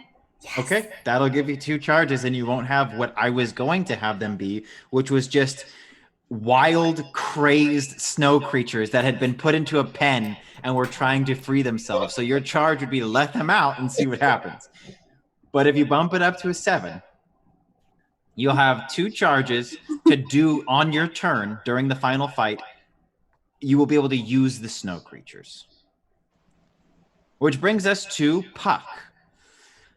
You've been led into a cave system that travels up through the mountain. It is very cold underground, but you can tell that you are moving up quickly. The Yeti thinks he's tricking these gingerbread people into going and getting eaten by Slokta. And the gingerbread people think that they've tricked the Yeti into showing them the way, which technically they have. So, when you get up, you are actually in the kitchen kind of basement level where all of the preparation is done and all of the chores is where they would also take care of all the linens and do all of the things that people would do when they're taking care of a very large ice fortress. It changes. You can tell that it is Blight Manor. You can see it in like the fabric of the reality of the ice. You know, it doesn't look functional because none of this stuff would work because it's all just made out of ice. But you can tell that it's almost a replica of Blight Manor and the servant area and work area. But you do get up there, and sitting in there are these two very, very large, they look like pizza ovens. So they have 3 doors on each. Each would be able to hold, 6 to 8, depending on how much you pack them in there, gingerbread people. And you're pretty sure that you can make an arsenal of gingerbread weapons here if you'd like. All of the supplies that you need are in the kitchen. Yes. Puck turns the wizard hat inside out so that it's a chef's hat and puts it on. It's like, all right, guys, here we go. It's time to get down to business. Everybody man your stations. You got to make sure that we get the right amount of cinnamon and the right amount of ginger. We're going to start with the most important thing, biplanes. So you're just roll us a plus, I think just magic. Just roll us a plus magic, and you're going to have an army at your disposal, kind of like Trin is with, or Bryn Rex is with her snow people. It seems like very similar to what Rex has. Do I have any plus ones in the, okay. I like that we empty. started just asking that whenever we really fail a roll. Well, so funny story. This roll was a warm-up roll to figure out if I wanted to use those dice. What was the result on your warm-up roll? Oh, well, without any bells and whistles, that was a mistletoe. Mark your experience, which I think means you might have leveled up. I did level up. So all of your spells recharge, all of your items recharge as well. Okay, I know what spell I'm taking, and I know what I'm gonna do. What are you taking? So I want to take. So I failed my gingerbread making. I goofed up the recipe. If I take Raise Dead, I can transform all of their houses and all of their kingdom. Oh my God. I can bring back all of their ancestors from the grave. Okay. I'd like to take Raise Dead, and I'll overcharge it with one of the spell crystals. That's my plan now. Okay. You got Raised Dead. It's going to be part of your arsenal. So the fail result is this. As you, Puck, are there kind of doing your cooking class at the main counter, speaking out to nobody as everybody's working behind you, you're talking to them about how to do these things, and you've constructed this beautiful biplane, which you're now ready to load into the oven. And when you turn around, you see that the gingerbread people have actually been very hard at work, but they haven't been making weapons. They have been making more gingerbread people. And there's just hundreds of gingerbread people pouring out of these ovens. And they're like, we need to fuel the rebellion. So now there's just a bunch of gingerbread people, which you will still be able to use in your narrative usages. You do not have any charges and no weapons. But you do have, I will give you 1 charge, but you have a huge amount of gingerbread people. Okay. And they are all picking up kitchen items like spatulas and huge meat forks and kebabs. And they're arming themselves with these, and like rolling pins, they're arming themselves with kitchen implements. Awesome. Okay. Okay, so that gives you your setup. Where are you going to go? So Rex and Tag are still in the town. Where do you want to be in preparation of the final fight, Puck? I think it'd be best if we stayed in the ice fortress for now so that we can flank Slakta. Sure. The place is empty. It seems like maybe Slakta is the only resident, and the ingredients that she's been using to make these gingerbread people are, it looks like maybe she just comes down here and replaces any that she might have eaten or something, you know, like it just looks like there's a lot of supplies. It's like a Costco bag of flour, but she's just been using a handful at a time. Okay. So it's just empty down here. And so you have kind of free reign to just prepare yourself. Great. The Yeti, once he realized what was going on, kind of like said, You know, I think I left my keys at the bar. And he backed into the tunnel and he said, "Oh, you tell Slocta that I'll call her in the morning and we'll and he just backs away into the darkness. And then you hear running footsteps. Okay, so Bryn, you are going to go and potentially summon Slugda. So wait a minute. So am I trying to get Slocta to do the ritual, or Sly doing that? Sly's pretty sure that if Slocta gets a hold of this final item, she's not going to wait. Sly's plan is, because that final item came from Sly's memory, Slocta won't be able to leave and lock you here and go and do the ritual elsewhere. She will be forced to do the ritual here. And Sly thinks that they will be able to contain her to this Winter Wonderland memory. Okay. Okay. If you lose, Slocta will be loosed upon the galaxy in her full and terrible form. Shit. No pressure. Okay. But she will most likely be bound to this memory for the final battle. Let's go. Summoner. As you approach the Ice Fortress, it is a well-kept path up to the Ice Fortress. The bones of Blight Manor, its essence, are clear within the frozen walls of the fortress. They guide these frigid defenses with subtle nods to the haunted mansion you've come to know, but the resemblance stops there. The Ice Fortress looms over the hillside, its walls crusted with vicious twists of icicles. There is a moat, frozen, and a drawbridge, frozen open. A cold wind blows from inside the fortress. You enter, and the path to the throne room is clear. There is a sickly green light dancing off the walls coming from the chamber ahead. Sly says, "Right in there is where it happened, where it all went wrong. We weren't prepared. How could we be?" So four of you fought her, and one Six of you, of us. 6 of you, and one of you survived. 6 full-fledged summoners fought Slocta, and 3 of us were forced to sacrifice ourselves to bind her spirit to this planet. Okay. I mean, are you okay with this? Is this throwing some? Is this got to be pretty triggering for you to be back here? A little bit. I have visited the memory where we fought Slocta several times. She uses it to torture us. But I gotta say, I've been dead for like thousands of years. So for me, if we banish Slocta, does that free you? yes, Okay. it will free my spirit. I will probably not be able to stick around for very long afterwards, which will be a blessing.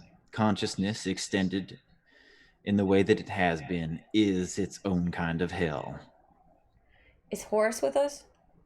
Yes, I'm right here. Okay, so funny story. I'm actually the summoner in training of the Fire Planet.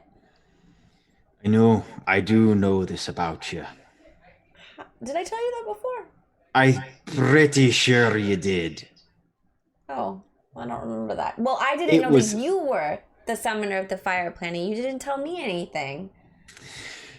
Until you showed the potential to actually complete these trials, I had no reason to believe that you are anything other than another thief trying to steal magical items from Slocta's memories. There's a chance that you are in my lineage, but I don't have any way to verify it. I can when I get back home, if I get back home. What's your last name?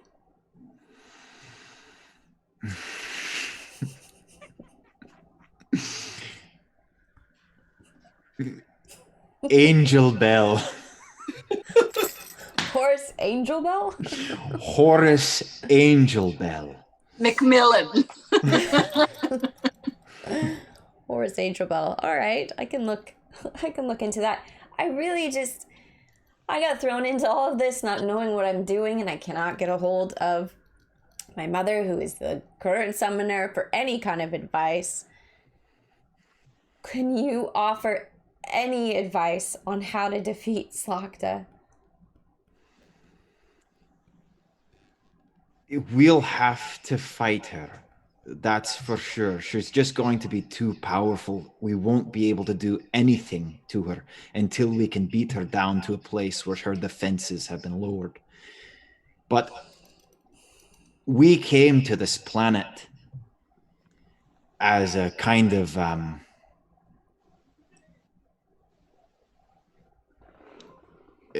we came to this planet to shut down the summoner and what she had in mind.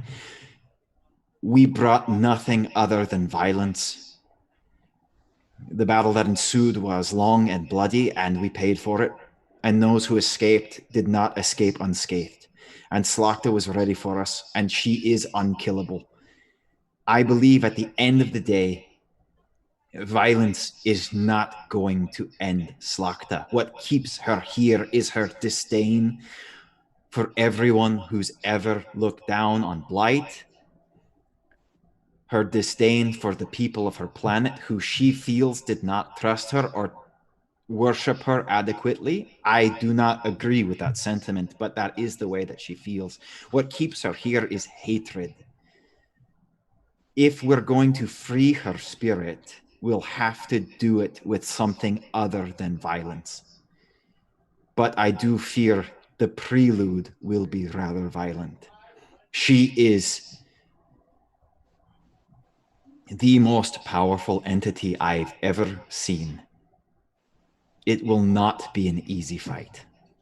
But if you are a summoner in training, it's smart to get advice from those who can give it to you and those you trust. But at the end of the day, when you're no longer in training, these are the kinds of things you're just going to have to follow your heart on, and you're just going to have to figure out on your own.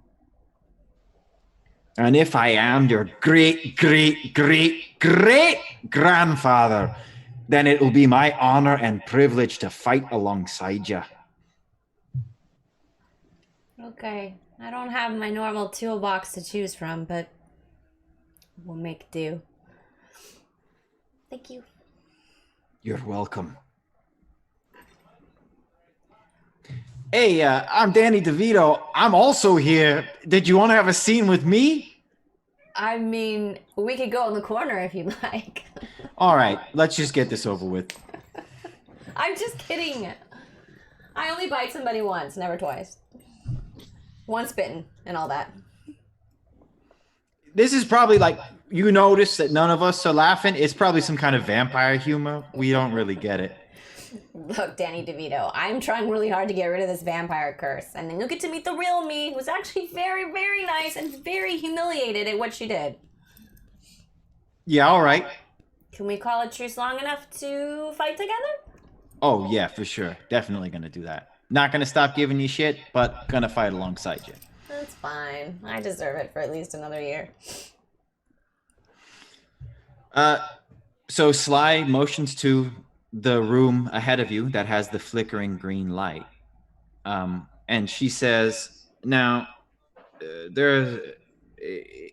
I do not suspect Slakta will actually be here in any form. Strangely enough, we had her locked out of the bank, and we've only gone deeper into these memories. So until we open the door for her, let's just check out this room. Okay, let's get the room. The throne room is in fact empty, save for a brazier of necrotic green fire next to the what is a very large black stone throne. Okay. A black stone, what was that? Throne. It's just a very gaudy, evil villain throne at the back of the room, and there's a brazier of green flames sitting next to it. Okay, and we need to open a door to let her in? I believe that if we just use the key card as bait, I will drop the defenses which I've been trying to maintain over what pieces of this are my memory, the very small amount of agency I have within this place. And Slokta will most likely join us. I do believe she visited you through several of the other memories. Yeah, she did show up. So do I just leave the key card on the throne? Sure. Okay.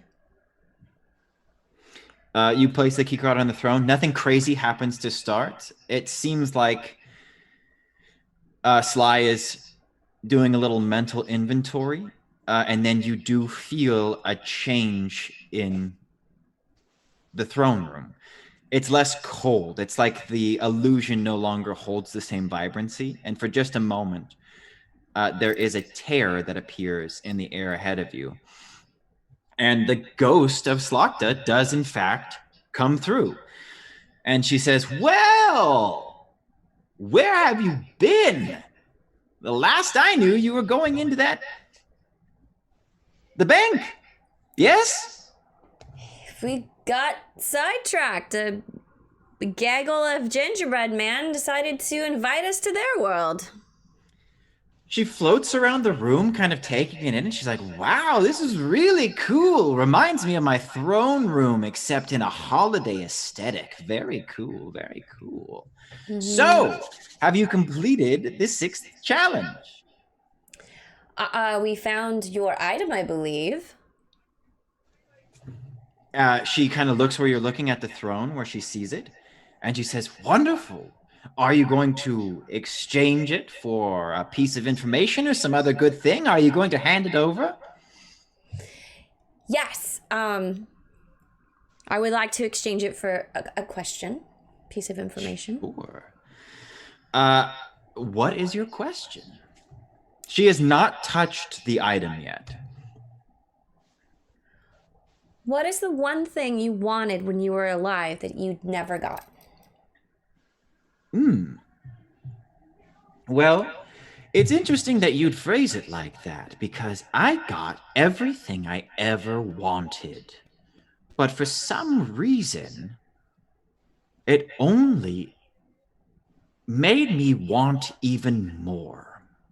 And I think that's why, and she points to Sly and Danny DeVito and then Horace, these butt munches started to feel my influence in the rest of the continuum system because blight was no longer enough. So I guess what you could say is what I really wanted but could never have, and she's floated over to the throne and grabs the card and holds it up. She says what I really wanted was everything. And she snaps her finger, and from that tear that you saw before, out tumbles the orb of forgiveness, some of the luminescent mushrooms, and the trophy from the arena. And she lets go of the card, and all of these items start to spin around in a circle behind her. And you can feel that a very powerful spell is happening. And Slokta says, well, Sly, I only have one thing to say to you. Zynga! And with a flash, the entire room erupts in sickly green light. And when your eyes clear, though you are still seeing spots, that was cool. That was good timing. Slokta, aka you, the way that you look, is standing right in front of you. She reminds you of the way that you saw her at the arena. When she was standing up there, she's very tall, very lithe. She has long, thick, flowing black hair that's kind of up in a pompadour, but still going back. Very, very defined jawline, high cheekbones, your classic, like, regal royal look, but very pale. And her eyes are the exact same color of the flames behind her. And she's wearing this beautiful black gown that's made specifically for her. She looks like she's been sewn into it because there's these types of armor that are fitted into the gown that go up in these big spiked pauldrons and curl down her back. It looks like kind of like an insect carapace that's been sewn into her gown. And she's standing there, And she is holding a staff. And she says, well, all right, all the suspicions you had about me trying to trick you to get the magical items, they were true. Unfortunately for you suckers, I'm going to leave you in these memories, and I'm going to get back to what I really wanted to do, which was take over the continuum system. And she turns around to walk towards that slit in reality and walks into it like she's hitting a screen door. And she bounces back, and Sly steps forward and says, not today, Slachta. Today we end it for good. And what we could not do, this summoner here and her friends are bound to. This is the end of your terrible, terrible reign on the continuum system. And I just want you to know that we all hate you. Okay, so Slachta is here. Bryn, if you'd like to get her down to the village where the traps have been set, how would you like to do that?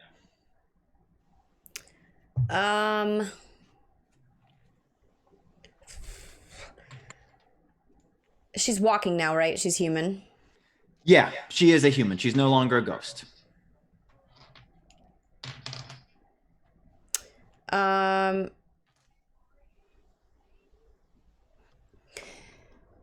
Slachta, before you go on your heroic mission of taking over the continuum, would you like to engage in a celebratory Hold hot that thought. chocolate? I just switched my headphones and I cannot hear you.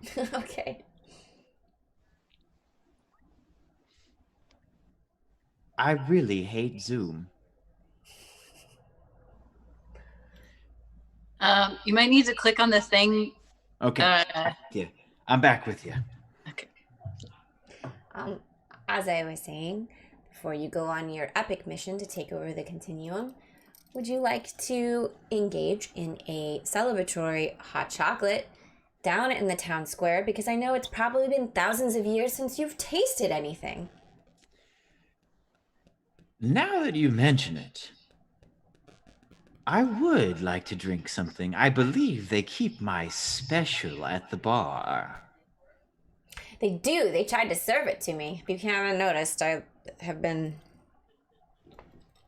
put a spell on me to look like you. So You look incredible. Thanks. Well, I suppose we could spend just a moment in this memory since time is meaningless in this parallel dimension, and we could have a toast. I could treat myself to some of my special drink, and then I'll be on my way. From one summoner to another, I suppose it's the least I could do. All right. Let's go. Sly's has just threatened Slachta and very unsure of what you're doing, Bryn. And so Slachta just looks at her and says, Sly, you and these others, they're just spirits anchoring me, or they were. You're meaningless. You have no point. You've just spent thousands of years with a consciousness which amounts to nothing. Chill, man. Have a cup of hot cocoa. And she strides past. And she looks really good. She looks very powerful. You can just feel this energy radiating off her. And as she passes you, you actually start to feel weak. But as she continues forward, that energy pops back. And you are able to get Slachta to go back down into the town. They are, you're standing outside the tavern. Is anybody wanting to set anything up who has some things in their back pocket? What would you like to do, Tag? Tag is positioning himself from high ground close to the village with those binoculars, essentially getting ready to see what the approach is, and is going to make the call as he sees where they come in and what happens. Sure. They're coming down the hill into the main drag, and you can see that they're heading down towards the tavern. And it looks like Bryn is leading her into the tavern. I try and shush the ice creatures that I've created so that they stay quiet. Every move they make kind of sounds like when people step into snow and it squeaks. And so you just see all of them try not to move. So I say I've got a little ginger girl who is kind of acting as the runner for me. I don't think there's walkie-talkie technology in the snow globe town. I'm like, all right, they're heading to the tavern. I need you to notify Rex, and I give her one of our leftover disguises. I say, give this to Lucas. Let's assume these disguises are magical of some sort. Yeah. Yeah. Give this to Lucas. Tell him to put on the Yeti disguise and get behind the bar. Okay. Yeah, so the gingerbread gal delivers the thing. Lucas is ready to rock. Part of what Rex is going to have to do is going to have to get the regular Yeti out of the bar. So Rex, you've got time for just a scene to get the regular Yeti out of the bar. He's come back in. He's not like tending bar. He's like, he just saw Puck making hundreds of gingerbread people. So he's kind of off his game. Okay. I go running into the bar. Mr. Yeti. Yeah. Hello. I have been deputized by Slokta. Whoa. Apparently, this is disgusting. She said you really rocked her world. And she's been working all night on some kind of gingerbread project, and there's some kind of like feeding ceremony she wants to do with you. Yeah. And she was just insistent that I get you immediately. All right, roll manipulate someone plus charisma. I think you mean minus charisma. I remember my stats correctly. That's a shame that it's minus, because it was not only a compelling argument, but I feel like it was one so brilliantly suited to the Yeti's specific weak points. I'm even going to give you a +1 because of it. Doesn't matter? Mark that experience, girl. Okay, here's what's up.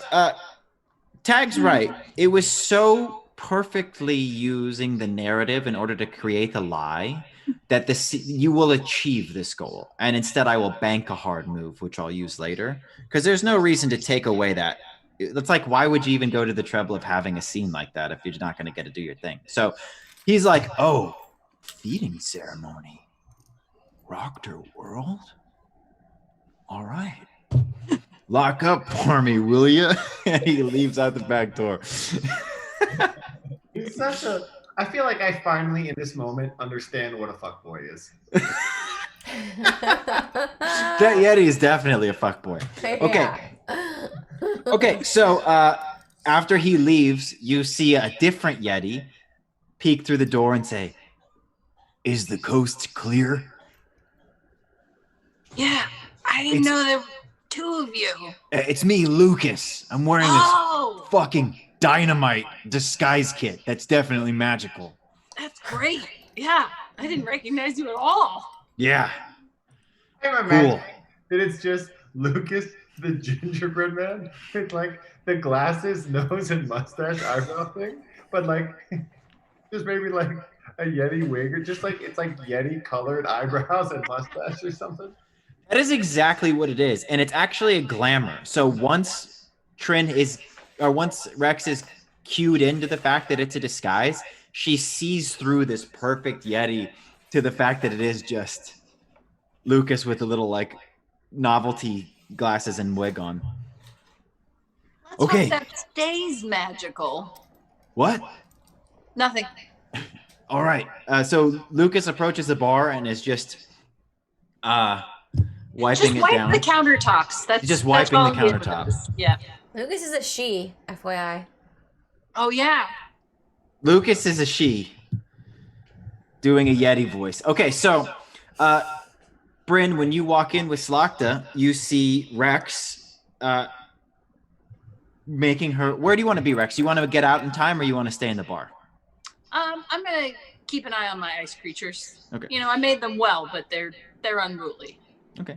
So, Bryn, you see Rex just barely slipping out of the door, and you're able to delay Slocta's entrance enough to buy her time. And you walk into the tavern, and there is a Yeti bartending and says, "Oh, Your Highness.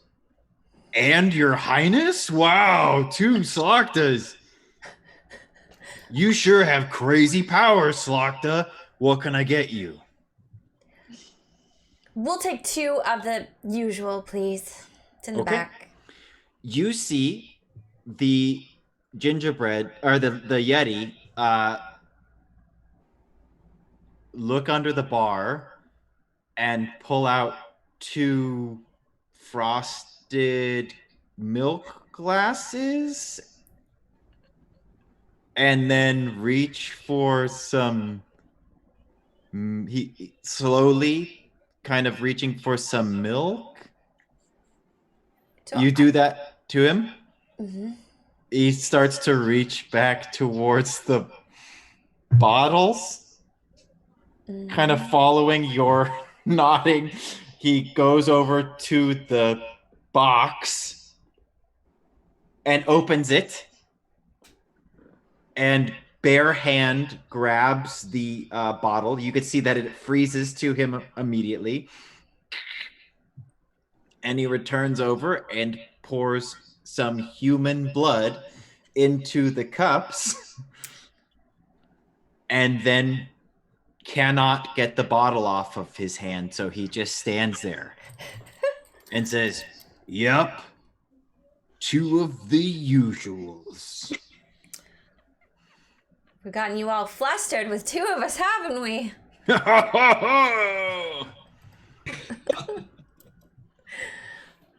And I grab both of them and I hand one to Slocta. And I say, "What shall we cheers to?" "Here's to me." And she shoots the whole thing of blood back. We're back in the kitchens. Puck, you've just managed to kind of wrangle all of the gingerbread people. It's a crowd. It's kind of like that scene in The Matrix Reloaded where Morpheus is addressing Zion. Anybody? Yes. Matrix 2? Yes. Yeah. Okay. And That's you. as soon as Puck failed, Sam butted back in. Okay. That he was brought in for the baking. He dropped the ball and he was sent away to the shame closet, back into the ether state to think about what he's done. Okay. Sam's getting his wizard on. Ginger people, hear me! You must journey forth into the ice world. And then I imagine like the ginger people all like dancing and like grinding on each other, like Fuck yeah. like, and you must know now that this is not a war of violence. This is a war of spirit, which is why instead of armaments, you shall take on instruments. Yes. Once a year on this night, you are filled with glee and joy. And now you must extend it to the greatest humbug of all, Slocta.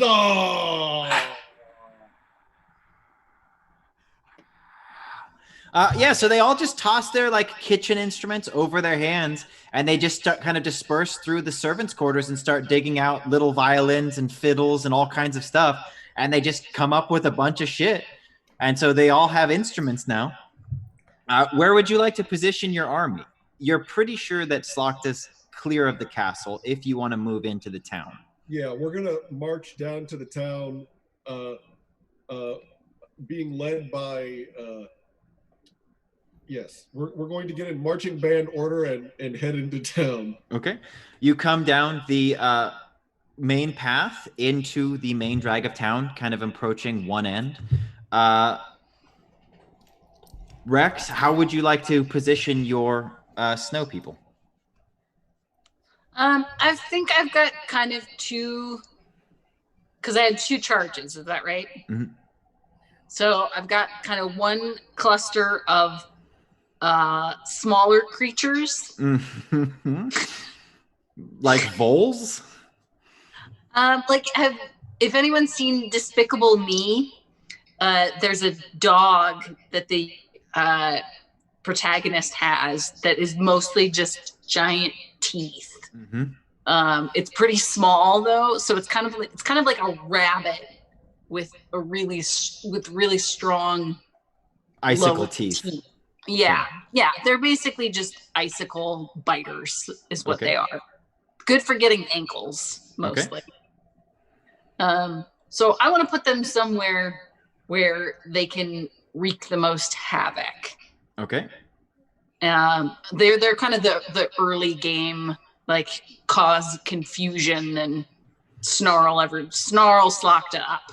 Okay. So I think that they'll just disperse and kind of hide in dumpsters and little trash, gingerbread trash bins and underneath gingerbread newspapers and just kind of be out and around the front of the tavern.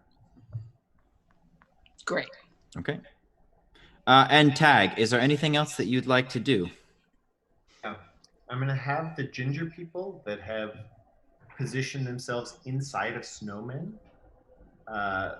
Two of them just walk up, one in front of each window of the tavern, so that were someone to look outside from the tavern, you have two snowmen just right there at the window. Okay. Okay. Slokta finishes her drink, turns around to look at you, Bryn, and says, good God! And you can see she's looking past you at the windows on the front of the place. And when you turn around, you see that there are just two snowmen in there. And she says, what is going on? The town's awfully quiet. Normally it's a ruckus bunch. And what's up with you? You're eyeballing me, huh? And the Yeti says, I don't mix business and pleasure. And she says, okay, that's cryptic. What's going on here? Is this some sort of trap? No, I think the town just wants to show you a really beautiful holiday send-off. So they've created snowmen. That's very sweet of them, because once I leave this memory and disperse it, you, along with everything else you've seen in this place, will be destroyed. So... Oh, I've heard that before.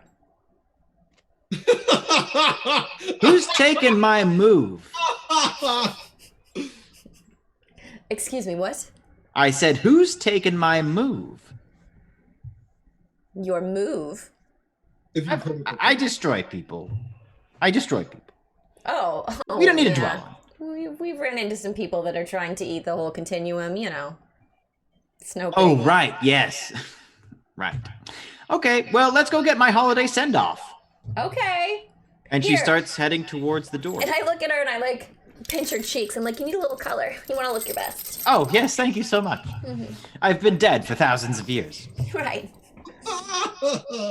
And she opens the door onto the main street. And what she sees is...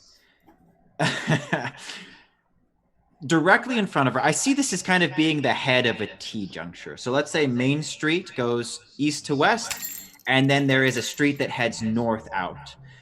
There's just in that kind of patch of intersection, the snowmen that have been placed by Tag. And marching down the hill through the street is this band of gingerbread men led by Sam. And Slokta says, oh, wow, look, music. I hate music. But I hate everything, so don't let that get you down. I'm excited. But you don't hate yourself because you are cool. Yes, you're being awfully affectionate, which makes me suspicious, but I'm just so taken by the fact that I have a body, I'm going to let it slide. I've been in your body for too long. It's taking over. It'll do that. So where are we heading? To the main square? She's just standing outside this, expecting this thing of gingerbread people to come down and play her some music. Okay, as they're marching down, you start to hear what they're singing, and you hear one group of them being like, Hark how the bells, sweet silver bells, all seem to say, throw cares away, Christmas is here, bring good cheer. And then you hear, every once in a while, you see like a little gingerbread person like jump up going like, bing, bong, bing, bong, bing, bong, bing, bong. And then they'll like stack on each other. So you have like little totem pole stacks of people, you know. One seems to hear words of good cheer from everywhere, filling the air. Oh, how they pound, raising the sound all over hill and dale, telling them tales. And then like, Dabba Christmas, dabba Christmas. Oh, what fun! and then they kind of all circle around, like they all like fan out and circle around Slakta in front of where she's standing, and put her at the epicenter of this holiday cheer, filling her with all sorts of merry marys and gay ringings. Yeah, you can see that she's getting a little squirmy, but not in like a way that she's conscious of. It's almost like her body's having a reaction to the cheer, but she's very excited. She's not going to initiate the fight for the most part, unless you guys do something really weird. Not that you haven't been acting really weird already. I'm kind of giving you the opportunity for like a round in which you'll all be able to. You've gone to the trouble of setting up an ambush, so I will let it happen as you see fit. There's something I'd like to set up, but I am kind of waiting because I think that Casey is making a very strong offer by arming the ginger person army with the weapon of holiday cheer. So I am interested in seeing mechanically how that plays out. But what I will set up, and I'll keep part of it mysterious, is I will have approaching from the other end some of the ginger town leading their own procession, much smaller.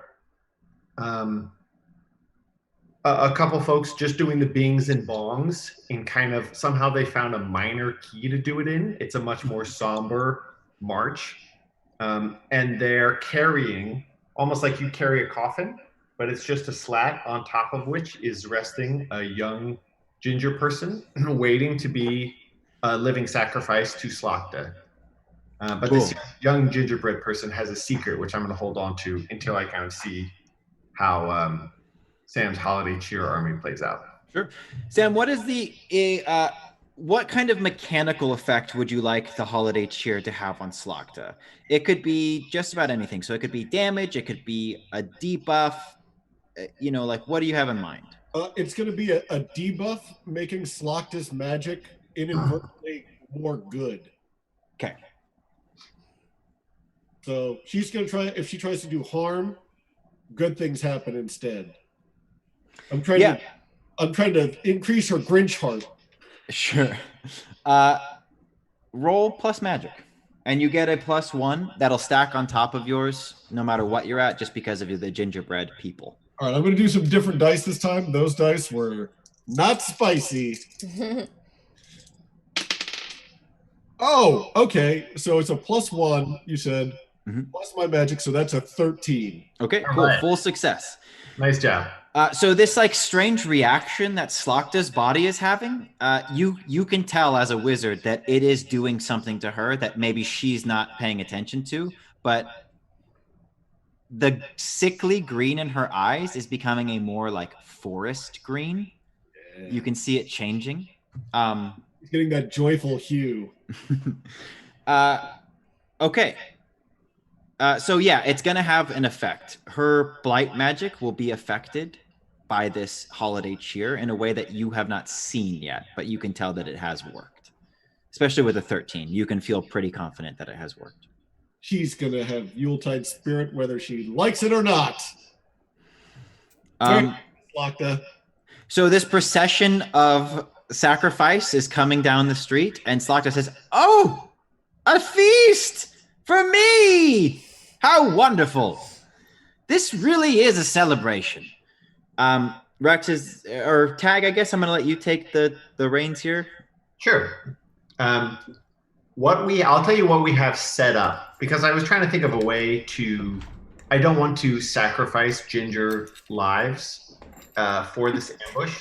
And I think that the thing that we have that would not affect them, if my logic tracks, is the poison. So I'm going to take. We've got smoke grenades and we've got poison. I imagine that given the time that they had to prepare, there'd be a way to kind of rig them together.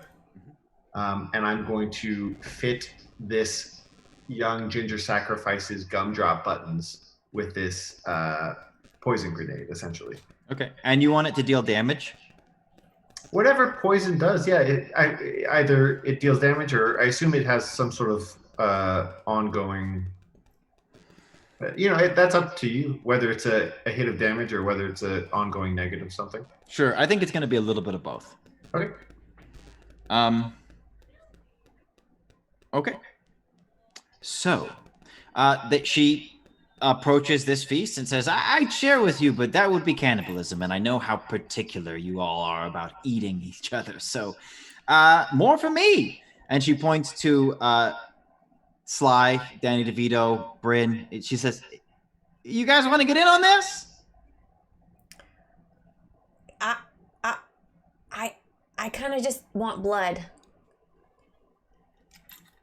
Yeah, I get it. Yeah. I get it. Cool. And she reaches down to take a huge bite out of this ginger person, and the buttons erupt into poisonous gas and enshroud her, and she kind of stumbles back and coughs. And you can see that she seems to be poisoned, which is going to be like it's going to lessen her physical abilities, and she also takes 3 harm. And because it's poisonous gas and part of an ambush, it is going to bypass it's not going to be hitting her like a normal attack, so her armor is not going to have an effect. She gets a face and mouth full of this stuff, and she stumbles back and she says, God, the ambush, I should have known. And she whirls around and points her staff at the ginger people, and she says, which one of you little bastards set this up? And the Yeti walks out of the bar, and Lucas rips it off and says, I did Slagda, and you're gonna pay. So Slagda's about to blast the gingerbread people. And because that was Tag's move, I'm now going to just put us into an initiative order, which brings us to Sam. All right. I am going to, since we've gone into full attack mode, I'm going to sculpt matter, and I'm going to sculpt the snow that Slakta is standing on into giant ice spears and have them shoot up out of the ground underneath Slakta. Okay. Just roll your magical attack roll, which I think is just plus magic. It just feels like I wanted to keep going with that cheer so bad.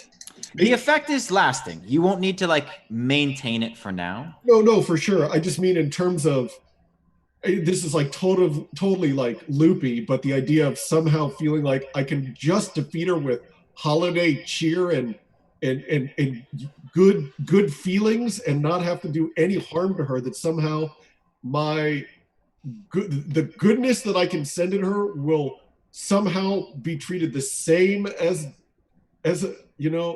That's good, man. Sorry for setting off a grenade of poison in her face, because I like that idea too. Look, you guys have done a lot of work to set up certain stuff. And Sly's made it clear that before any of the alternative options are going to become available, you're going to need to weaken her. So just make sure that you keep this gingerbread music army in your back pocket for a time that might present itself when Slakta is at a more vulnerable state. Okay, here's what I'm going to do. I'm gonna resist the urge to go into combat, and whether it helps or not, I'm going to rally the gingerbread people to amp up their singing into a new song to try to diffuse Slakta's instinct to attack and confuse her, so that instead of attacking, she marvels at the resilience of the spirit of this gingerbread community that has all come together. And while she's distracted, my teammates can destroy her. Okay, this is going to cost you a spell, and I want you to use Sonic Blast. Absolutely. That sounds great. Because you're going to be amplifying the sound waves. We should hear a little bit of what this new song is, yes? Yes. Yeah. You see one of the one of the gingerbread people grab a candy cane and pull it to their mouth like a microphone, and they're like, "I'm dreaming of a white Christmas, just like the ones I used to know." And the little backup dancers. So Slokta, listen as the treetops glisten and the snow sleigh bells in the snow. You know, Slokta, sing along. 8. Cool. It does enthrall her. It actually does a bit of a sonic blast, and so she's sliding backwards in the snow as she just is crawling back and says, "I hate music so much." But she is now completely focused on the band and just clawing her way through this holiday blast of music towards them, which brings us around to Bryn. I'm gonna hypnotize her. Okay, you better roll good. It's +3, so Remember visually that this is Slokta hypnotizing Slokta. Oh! it's an 8. An 8? Okay. I'm going to use my banked hard move. You are going to be able to hypnotize her. With your partial success hypnotize, she's going to do one thing that you want her to do. What is that one thing? I want her to dance to the music. Okay. You can see that it's like her blood vessels are exploding in her eyes as she's resisting, but she starts swaying to the music. But then there is this whirl of darkness that kind of encapsulates you. And just like you've experienced before on Blight, Half Dad kind of steps out into this frozen scene as everything stops around you. And he says, "Bryn. Hello. You made me a promise. Do you remember what that was?" You mean in exchange to give you your crown back? No, it was before that. It had to do with Capio. Oh, I didn't make a promise. You forced me to do it with hypnosis. Right, yes. That's what I meant. Right. Tomato, tomato. Yes, I do remember that. Will you tell me the specifics of it? I seem to have forgotten the specifics of it. Told me I would open the door that Capio closed. Excellent. You will also push tag through it. Wait, what? That wasn't part of the deal. But this is the hard move I'm using now. It'd be silly for me to just keep adding new tasks on. You open the door, push tag through, we're good. I don't have a choice, do I? No. You opened your brain into weird hypnosis magic. You promised that you would help us defeat Slokta. No, I said that I would help you defeat Capio, which is easier for me, if you think about it. Oh, I thought it was the opposite. I thought it was, I'll help you with Slokta, but you're on your own for Capio. I checked today before I ran the session because I wanted to make sure I knew what I was going to be on the hook for. Almost for us. All right. Anyways, you'll open the door that Capio closed and you'll push tag through. Peace out. I hate you. And the darkness disappears. But Slokta is now dancing to the music, and she seems to be taking physical harm because of it.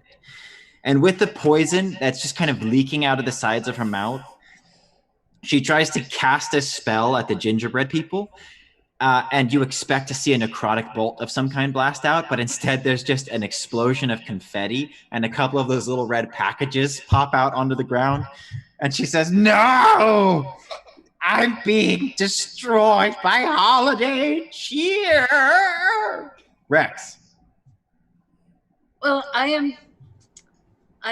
Rex is astounded by the loving care that Sam has shown this vicious woman, and is a little taken aback because what I have done is create more violence, and I'm the cleric. But there's not a lot of time to think about that before I say, "Go, rabbit dogs,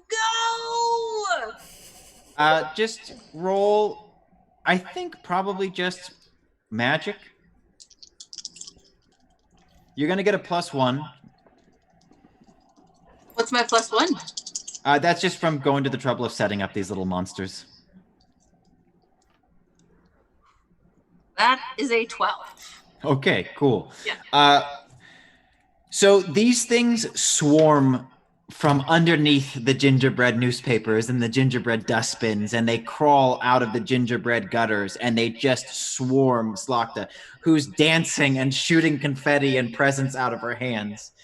One thing that's really great about these creatures is that they're kind of like, their heads are much larger than the rest of their bodies, but they're remarkably powerful, and so they can jump. And then they just, once they have something in their mouths, they just kind of clamp down and hang on. Like, you can't really get them to release that well. So she's just going to end up looking like my head is right now, with just all of these little rabbit, dog, icicle creatures hanging off of her. All right. And she's just like spewing poison out of her mouth and just shooting presents and covered in these little Christmas dogs that are biting her. And she's just in such agony as she falls over into the snow. And you can see that her dress is kind of ripped up, and her back, you can see like exposed flesh on her back.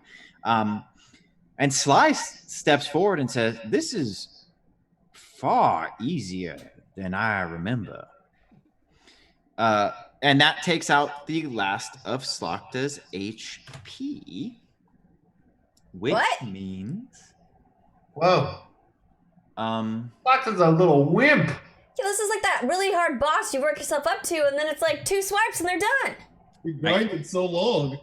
Slokta's face down in the snow, and you can see the exposed skin on her back actually splits. Uh-oh. And like a moth from a cocoon, a mighty form unfolds out of Slokta's back. That's kind of where I thought you were heading with that. Part 2 of the battle. Slokta the Insidious rises from the wreckage of her human carcass. She scoops up her staff with one of 4 long arms, the nails of each hand curved like a talon. Her skin is ash white and as hard as stone. Her eyes burn black. A long purple tongue unfurls from behind razor-sharp fangs. Her hair rides on her scalp, long black curls waving in the air as though she is underwater. She arches her back and lets loose a cringe-worthy laugh. And when she finally gets control of herself, she says, "Okay, let's get nasty." And Sly says, "Yes, that is how I remember it, yes." Blackout. Yeah! Slokta Form 2. Yeah. As a true video game should give us, Yes. a mutating boss. Yep. She had some decent attacks as the Necromancer form, but you guys just had enough in the chamber to make sure that she didn't get to use anything. Sweet. Oh my gosh. That was so fun. I love taking her down with holiday cheer. I think that was just an inspired choice. Yeah. Yep. Yeah. I'm so glad you guys were down to run with that. That was super fun. I love it. All right, well, we got one question from chat. Who is your favorite superhero character? It came from Mark, I believe. Anybody know right off the bat? I usually go first, Yes. but I might need a second. Except you're going to say that mine's not really a superhero, but to me he is. I love Loki. Okay. I think that counts. I think that's Okay. in the realm of what we're talking about. Yeah, that character for me, I didn't grow up reading the comics, but when I saw Thor, I was like, oh, it's all about Loki. Loki's the best character in this thing. And my friend Wonder and I had a very, very sparkly argument over that because she was Team Thor and I was Team Loki, and I was like, just you wait. And then he just got better as the movies went on. So that's my favorite. A good question. That's Tough. Yeah. It's hard to get my head out of the cinematic Marvel and DC universe to pull from a broader range of superheroes. Nightcrawler comes to mind if you would consider him a superhero. Blade comes to mind if you would consider him a superhero. I would consider both of them superheroes. Mm-hmm. Yeah. I like War Machine because I think Cheadle kills it, but also in Marvel vs. Capcom 2, just a really sweet character. Oh yeah. Yeah. Good ranged attacks. But oh yeah. While you're thinking, Wags just donated $100. You gotta be fucking kidding me. Are you fucking kidding me? That's probably gonna be another character at the very least.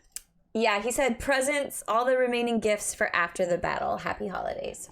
Oh, Super cool. What? To Wags and to everybody else who's been giving presents these last two sessions, thank you so much. It really, really means a lot. I love you all. Thank you so much. Thank you. Thank you. You guys got to use those items during this fight, all right? Oh, yeah. They're holiday items. Didn't Wags name Slachta? Yes, and it's an acronym. It's an acronym. Did I not tell you guys that? No. Hold on. I'll tell you. It's Sexy chinchilla hottie. I'll find it. Loving all teenage antics. I missed the letter there. That was just Slaughter. I came up with the name Slachta, which was innocently based on the first letters of some languages are known to all. Oh wow. Cool. cool. Yeah. Slachta's my favorite character that we've ever had.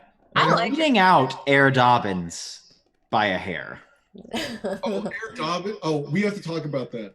I have a thing I want to talk to you about that. Because Air Dobbins is real good. Air Dobbins is pretty. Yeah, it's pretty amazing. Good. Danny DeVito is really great too. They're kind of spiritual siblings of a sort. They are. That's how I do the crazy evil villains. All right, we got two more people who need to have some favorite superheroes, I believe. I have to do some thinking. All right. Go ahead. Okay, Casey, go for it. All right. So I want to say One Punch Man. Just a big fan, but because that just seems like a little power grabby, I'm going to go with Moomin Rider from One Punch Man. Who I don't know if anybody here is familiar with One Punch Man. It's only been described to me, but it sounds pretty silly. Okay, so One Punch Man, just real fast, is basically can defeat anybody with one punch. And the whole premise of the story is that he's miserable because there's no challenges in his life. So a lot of it is him failing to get recognition for anything and losing at a lot of other stuff. Because anyway, but we have this person who's essentially Superman or God in the series. The frame of heroism is set up beautifully for this character named Moomin Rider, who is fighting some just absolutely overpowered people, but he's literally just a dude on a bike. He has no powers, and he puts his life at risk to save innocent people. Just pure altruistic heroism, and I just super appreciate that. Nice. So I had to think about that for a while because the first one that came to mind was Batman as my favorite from being a kid. I think the older that I got, though, his darkness and dourness, and also the idea of a billionaire just running around playing superhero instead of fixing a lot of the world's problems is less and less appealing. And so I think my final answer is probably Buffy the Vampire Slayer. Nice call. Yes. Great lateral thinking there. Ooh. Buffy's pretty dope. Yeah. We're doing a rewatch right now, and a lot of it doesn't hold up, but a lot of it does. I watched the Which is all movie good. recently. It was still very cute. I've never seen the movie. I've only seen the TV show. Oh, movie is. Luke Perry, Pee Wee Herman. It's so good. You gotta see it. Oh man. Have you seen the show? Yeah. Okay. What season are you guys on? We're like a third of the way through season 3. Okay. My favorite episode is in season 6, so I look forward to talking to you about it when you get there. Nice. Oh, it's a rewatch. I might still know that episode. One more time with feeling. Oh yeah. Yeah. That's everybody's season 6 favorite episode. Okay, so good. If you guys haven't seen it, I highly recommend watching it. I think it's on Hulu. It's on Hulu. Yeah. Okay. Yeah, if that's not your favorite season 6 episode of Buffy, like I don't know. Oh man. I don't know. The parking ticket song. Oh my god. Good. Oh, just That's good. All right. Thanks for hanging May out, I- guys. Oh, May did I you make say a one? quick plug before we sign off? There's some free shit that I would like people here to know about. So I work for this company. It's the Slam Dance Film Festival. Company is a weird word. For the Slam Dance Film Festival. This year, the festival is going online. Part of what I do for these folks is that I program the film festival. So I watch a bunch of movies and get together with the other programmers and we pick out our favorites. And I'm very excited because for the first time, I can just tell anybody, hey, you can go watch these movies online. You don't have to fly out to Park City in the January. So if you go to slamdance.com today, Wednesday, or tomorrow, Thursday, you can get a free pass. Starting in January 1st, they're going to start charging for the passes, but right now they're totally free, no catch. You just sign up, and then when the festival happens later in the month, you just have access to all those movies. And some of them are so wild and so freaky deaky, man. Freaky deaky. As Slocta would say. So I really, truly encourage you to go ahead to just sign up for a pass so that you have it. That's all. Thank you. Okay. Using autofill and LastPass, I just got a free pass in the time it took you to say that. Nice. Okay. Nice. Definitely wow. gonna go do Order that. complete, motherfuckers. Sweet. I'm gonna be watching some Slam Dance films. Thanks for the intel. You're welcome, Jesse. Do it. All right. Well, we hope you guys have a fantastic and safe New Year's Eve. It's been a wild ride this year. It's been definitely the highlight for me of 2020 is getting to do the show. Everybody here and all of you. A couple of special thank yous to Mark Thomason, who works all of our graphics that were not here today, and all of It's our clear how vital he is, basically. Yeah, definitely. We're offering the contrast today. Yeah, Yes. we're showing how much he brings to the table. Yes, absolutely. So thanks, Mark. Thanks to Aaron Buman for our intro that you did not see today, but is here every other time. Beautiful graphics and music. Thank you to Merc Worky, our mod, in chat, writing beautiful fan fiction. There's been some more in the Discord. You can check it out and find it there. Thank you to Zombie Orpheus for hosting us. And thank you to all of you guys for hanging out and giving us people to do a show for. We'd just be a bunch of nerds in our basement if it wasn't for you guys. So thank you so much. And Wags, Sting, Merc, and everybody else who donated today. Fuck. Thank you. That's so cool. Thanks, guys. I didn't realize today was our last show of the year. Yeah. Yeah, we'll see you in I didn't either 2021. until you just said that. That's a big deal. Good times. I guess we got this giant bug lady to look forward to in 2021. Yep. Slocta, Form 2. I'm getting a little. I hope that's not a sign of what like 2021 is going to be like. Oh, you'll be vanquishing all the villains in 2021. Yay! That's much better. Yes. They're not going to be absent. You're just going to overcome them.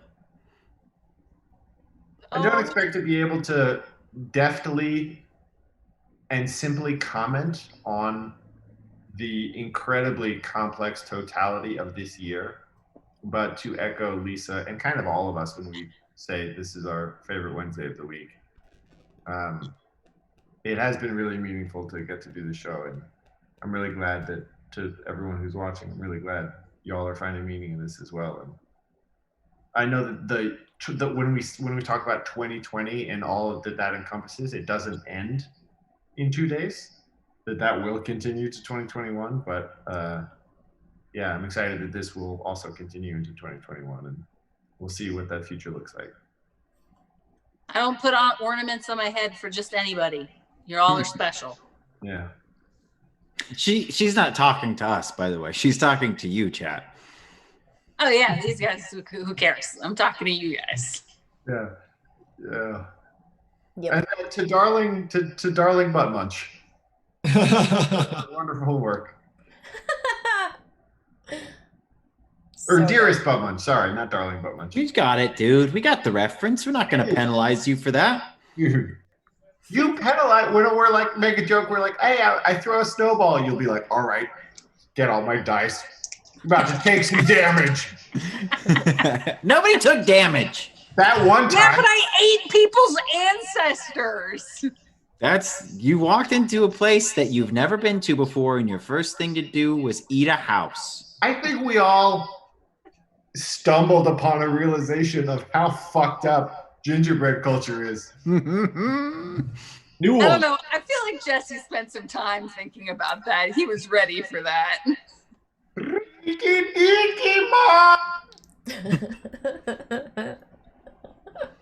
All right, get us out of here, Lisa. For God's sake, free us I'm from this cutting you madness. off. Goodbye, everybody. Bye, everybody. Bye.